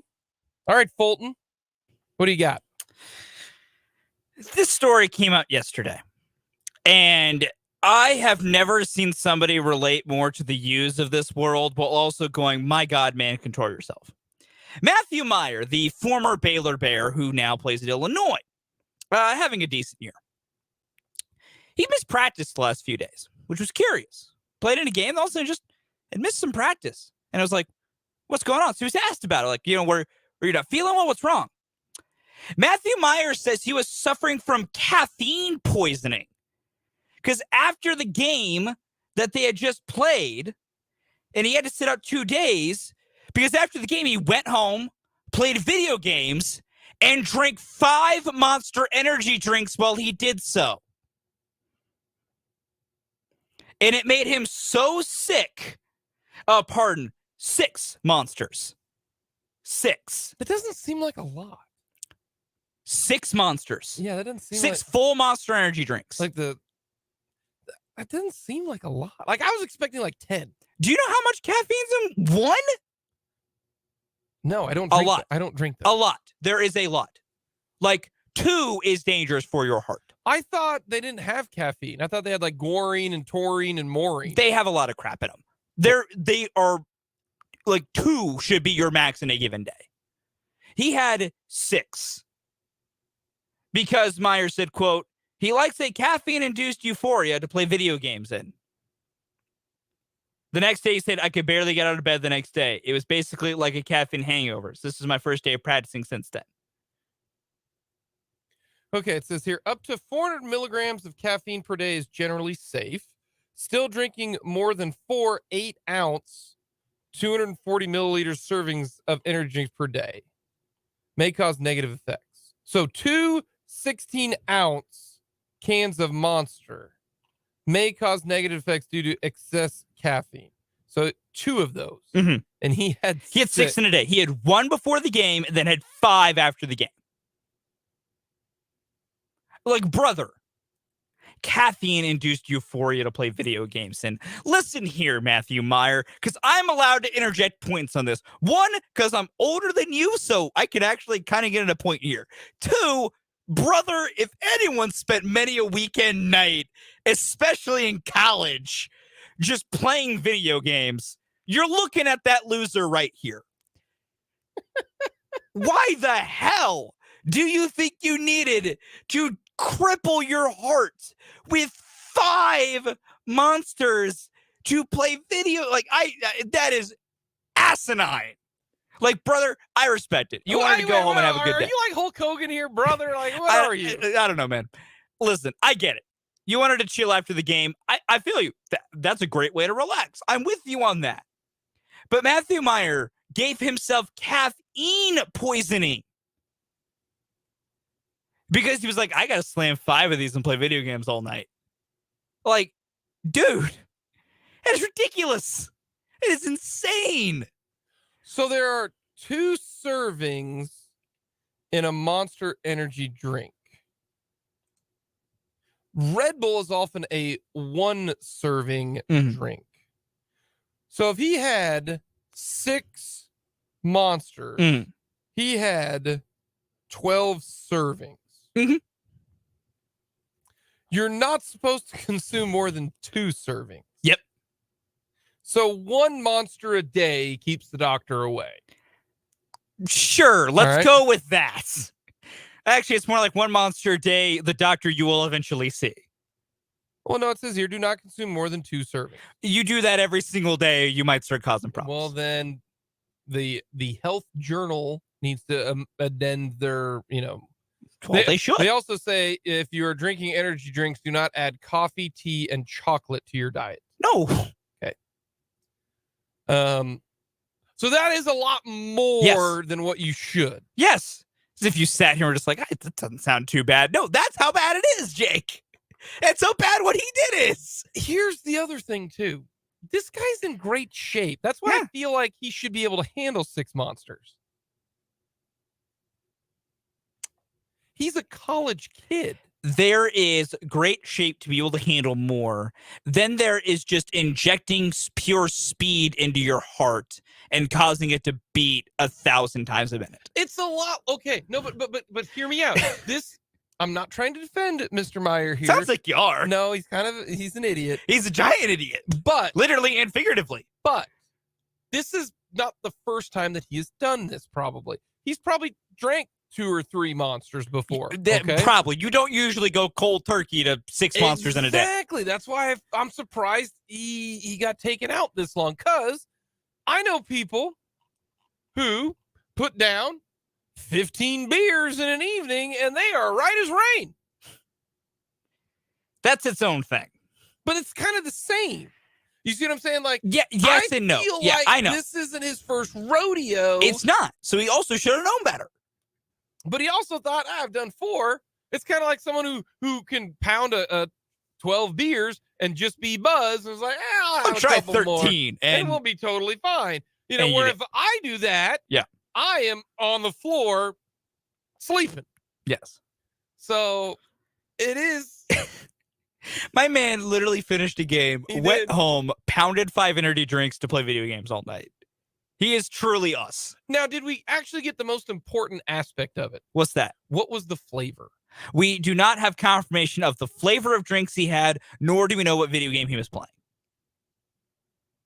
We do not know either of those pieces of information. I feel they are both critical, which I'm disappointed. We should reach out to Matthew Meyer for comment. Yeah, that's the stuff I want to know. What game were you playing? That's what I want to know. What were you playing all night? Was it a Warzone night with the boys? Was it just something else random? Is he a real-time strategy guy? No. I'm curious. Get a quick timeout. Angels lead the Royals 3-2. MJ Melendez doubled to center. Bobby Witt Jr. scored.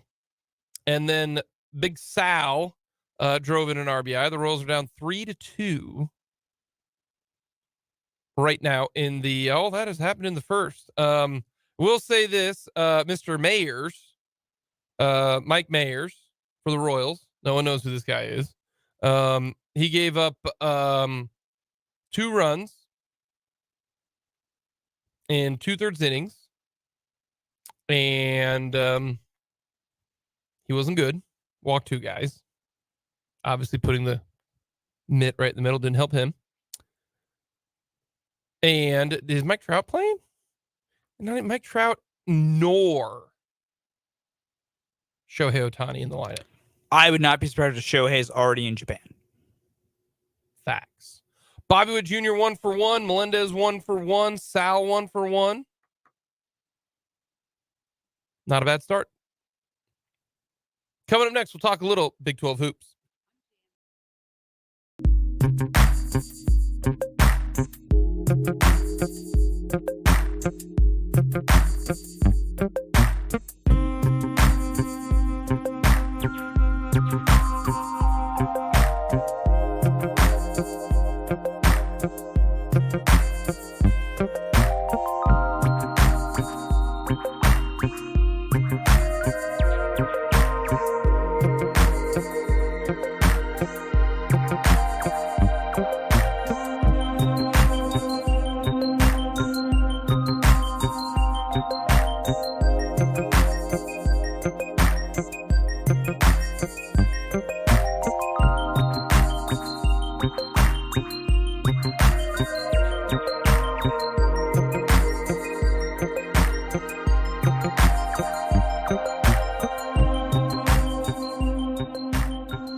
The Royals are still down 3-2, top of the second.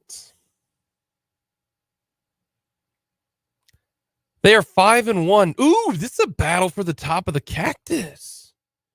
Angels 4-1. Come on, Royals. Down 3-2. 40 times going on right now in the combine. Kalijah Cansey, 4.7 40 time. How about that? And they're already discussing, ooh, how does that help?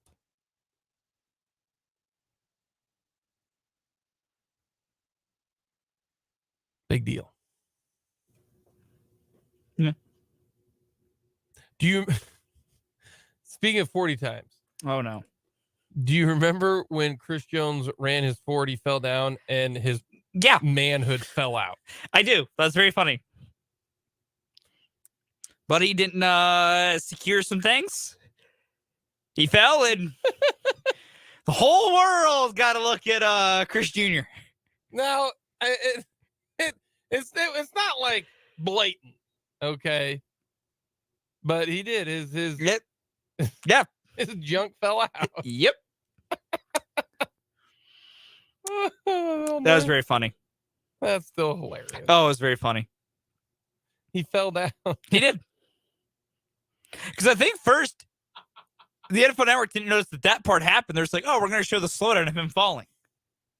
And then on that slowdown, you saw what else happened. And the entire world. Oh, it's funny. Just hysterical. Just hilarious. That's not talked about enough at combine jokes. You know, that's not talked enough about it. Not enough that Chris Jones fell during a 40 and his junk popped out? Yes. Yeah. That should be laughed at more. I think it should. It should. Yeah, probably. Because it's really funny. It's hysterical. It's hilarious. It really is funny. And the fact that he had a laugh at it too. Yeah. Like he joked about it. And the fact that Chris Jones is a chief. Yeah. You know? That's what's funny. Hilarious. The Kansas Jayhawks have won the Big 12 title. Yeah, they have. Thanks, TCU. Appreciate you guys. I didn't think. Thanks, Horned Frogs. I didn't think that Texas would lose both on the road to Baylor, and I just thought they'd lose one. Yeah. But TCU's had a year, man. Yeah. They've had a great stretch, and then they have had an absolute bad stretch, and then they've lost to games that you would say they have no business losing to.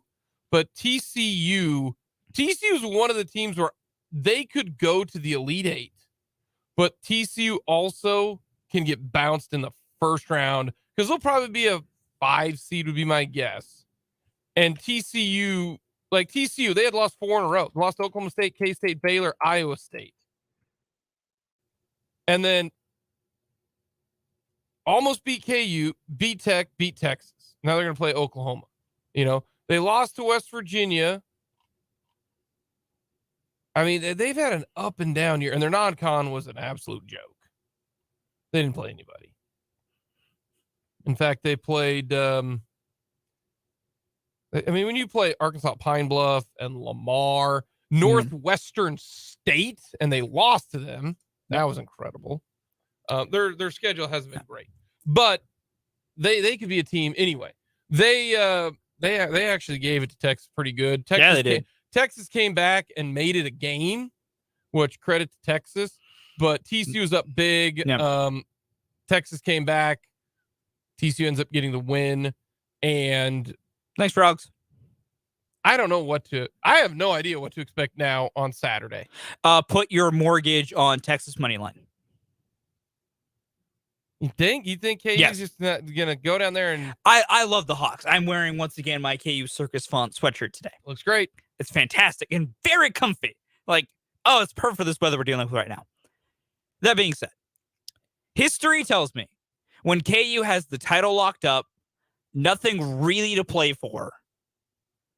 Because they're going to be a 1 seed regardless. Now, technically, you could argue they're playing for locking up a higher 1 seed, guaranteed to be in the Midwest region. That is technically true. In reality, though, they're not really playing for anything. History tells me that final game, they do not play well. History says that. They're on the road, which is a tough place to be. They're playing a good team in Texas who needs a win to try and steady their ship a little bit heading into the Big 12 tournament and then ending the NCAA tournament. Plus, it's their senior day. And senior days give teams juice. It's why West Virginia's going to come out and play strong. Yeah. In addition to all their other things they're going to play strong with, it's their senior day. You want to win on senior day. History tells me KU probably going to lose on Saturday. And I'll be honest, I'll be mildly bummed. Why? I don't like watching KU lose at all. Like, that's the mild bumming. It's just, KU lost. Here's why shucks. Here's why West Virginia needs this. This is if they win this, they're in. They beat K-State, they're in. Right now, they're in the first 4. Yep. They're gonna play Michigan in Dayton. If they win it, they are in. By the way, TCU right now is a 5 seed. Which Utah Valley could definitely beat TCU because it's 5 versus 12. TCU doesn't show up. Yep. But I can also see TCU beating Indiana in the second round and beating Houston in the Sweet 16 and going to the final, going to the Elite 8. TCU is the true team where I have no clue what they could. For me and TCU, it depends on this: are Mike Miles and Eddie Lampkin 100%? If your answer to that question is yes, they go to the Final Four. You're picking them to the Final Four? If the answer to that question is yes, if the answer to that question is no, Sweet 16. Probably is their ceiling. So you're telling me you're going to pick TCU, or you're saying they could? They could. Oh, okay. If they are 100%, mainly Mike Miles and Eddie Lampkin are full go, they got nothing holding them back. TCU could go to a Final Four. Okay. Their shooting is a problem, but they run, man. They run and score in transition, and they score faster because this is the other thing. And Brendan and Dan noted this on 580 Sports Talk a few days ago. TCU doesn't need a stop to get out and run. They're great at getting out and running after made baskets, which is hard. Like TCU at full strength. That TCU team we saw earlier this year when they were full strength and kind of got on a bit of a run and they were doing some great things. That team could be a Final Four team. The problem right now is they're a little out of sorts and their stars aren't healthy. And that's what I think is going to limit their ceiling. But if they're fully healthy, that TCU team could go all the way to the Final Four. They are, which bums me out a bit. Why does that bum you out? Because they were such a fun team to watch that it kind of sucks that they're being hampered by injuries to really fun players. Well, they might be good. They could be. Like, I'm not a root for the Big 12 guy in the tournament, dude. I'm not Scott Drew. But there's your guys' hate for Scott Drew, man. Brendan and I. But he's a really good coach, and it's very annoying that I have to say that now. He won a national title. I can't hate on his coaching anymore. But I will say, like, hey, they did beat Texas with Mike Miles scoring 1 point. They did. And Eddie Lampkin scoring 4. And that's huge. And that is so helpful. So, but my overall thing was this, because then we're going to give you a break here. I'm not always just a blanket Big 12 win good, but there are teams in the Big 12 outside of KU and even K-State that have fun players that, if they make a run, it'd be nice for them. Mike Miles and Eddie Lampkin are fun dudes. I wouldn't mind them getting to have a little bit of a run. Now, if they match me against KU, I want the Hawks to slaughter them, but against anybody else, go make a run, boys. This hatred for Scott Drew, I think you just think he's just a different cat, which he is. He is. But man, you guys, there's no reason for you guys to bag on Scott Drew like that. Coming up next, we're going to wrap things up with the mic drop.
Time for the mic drop.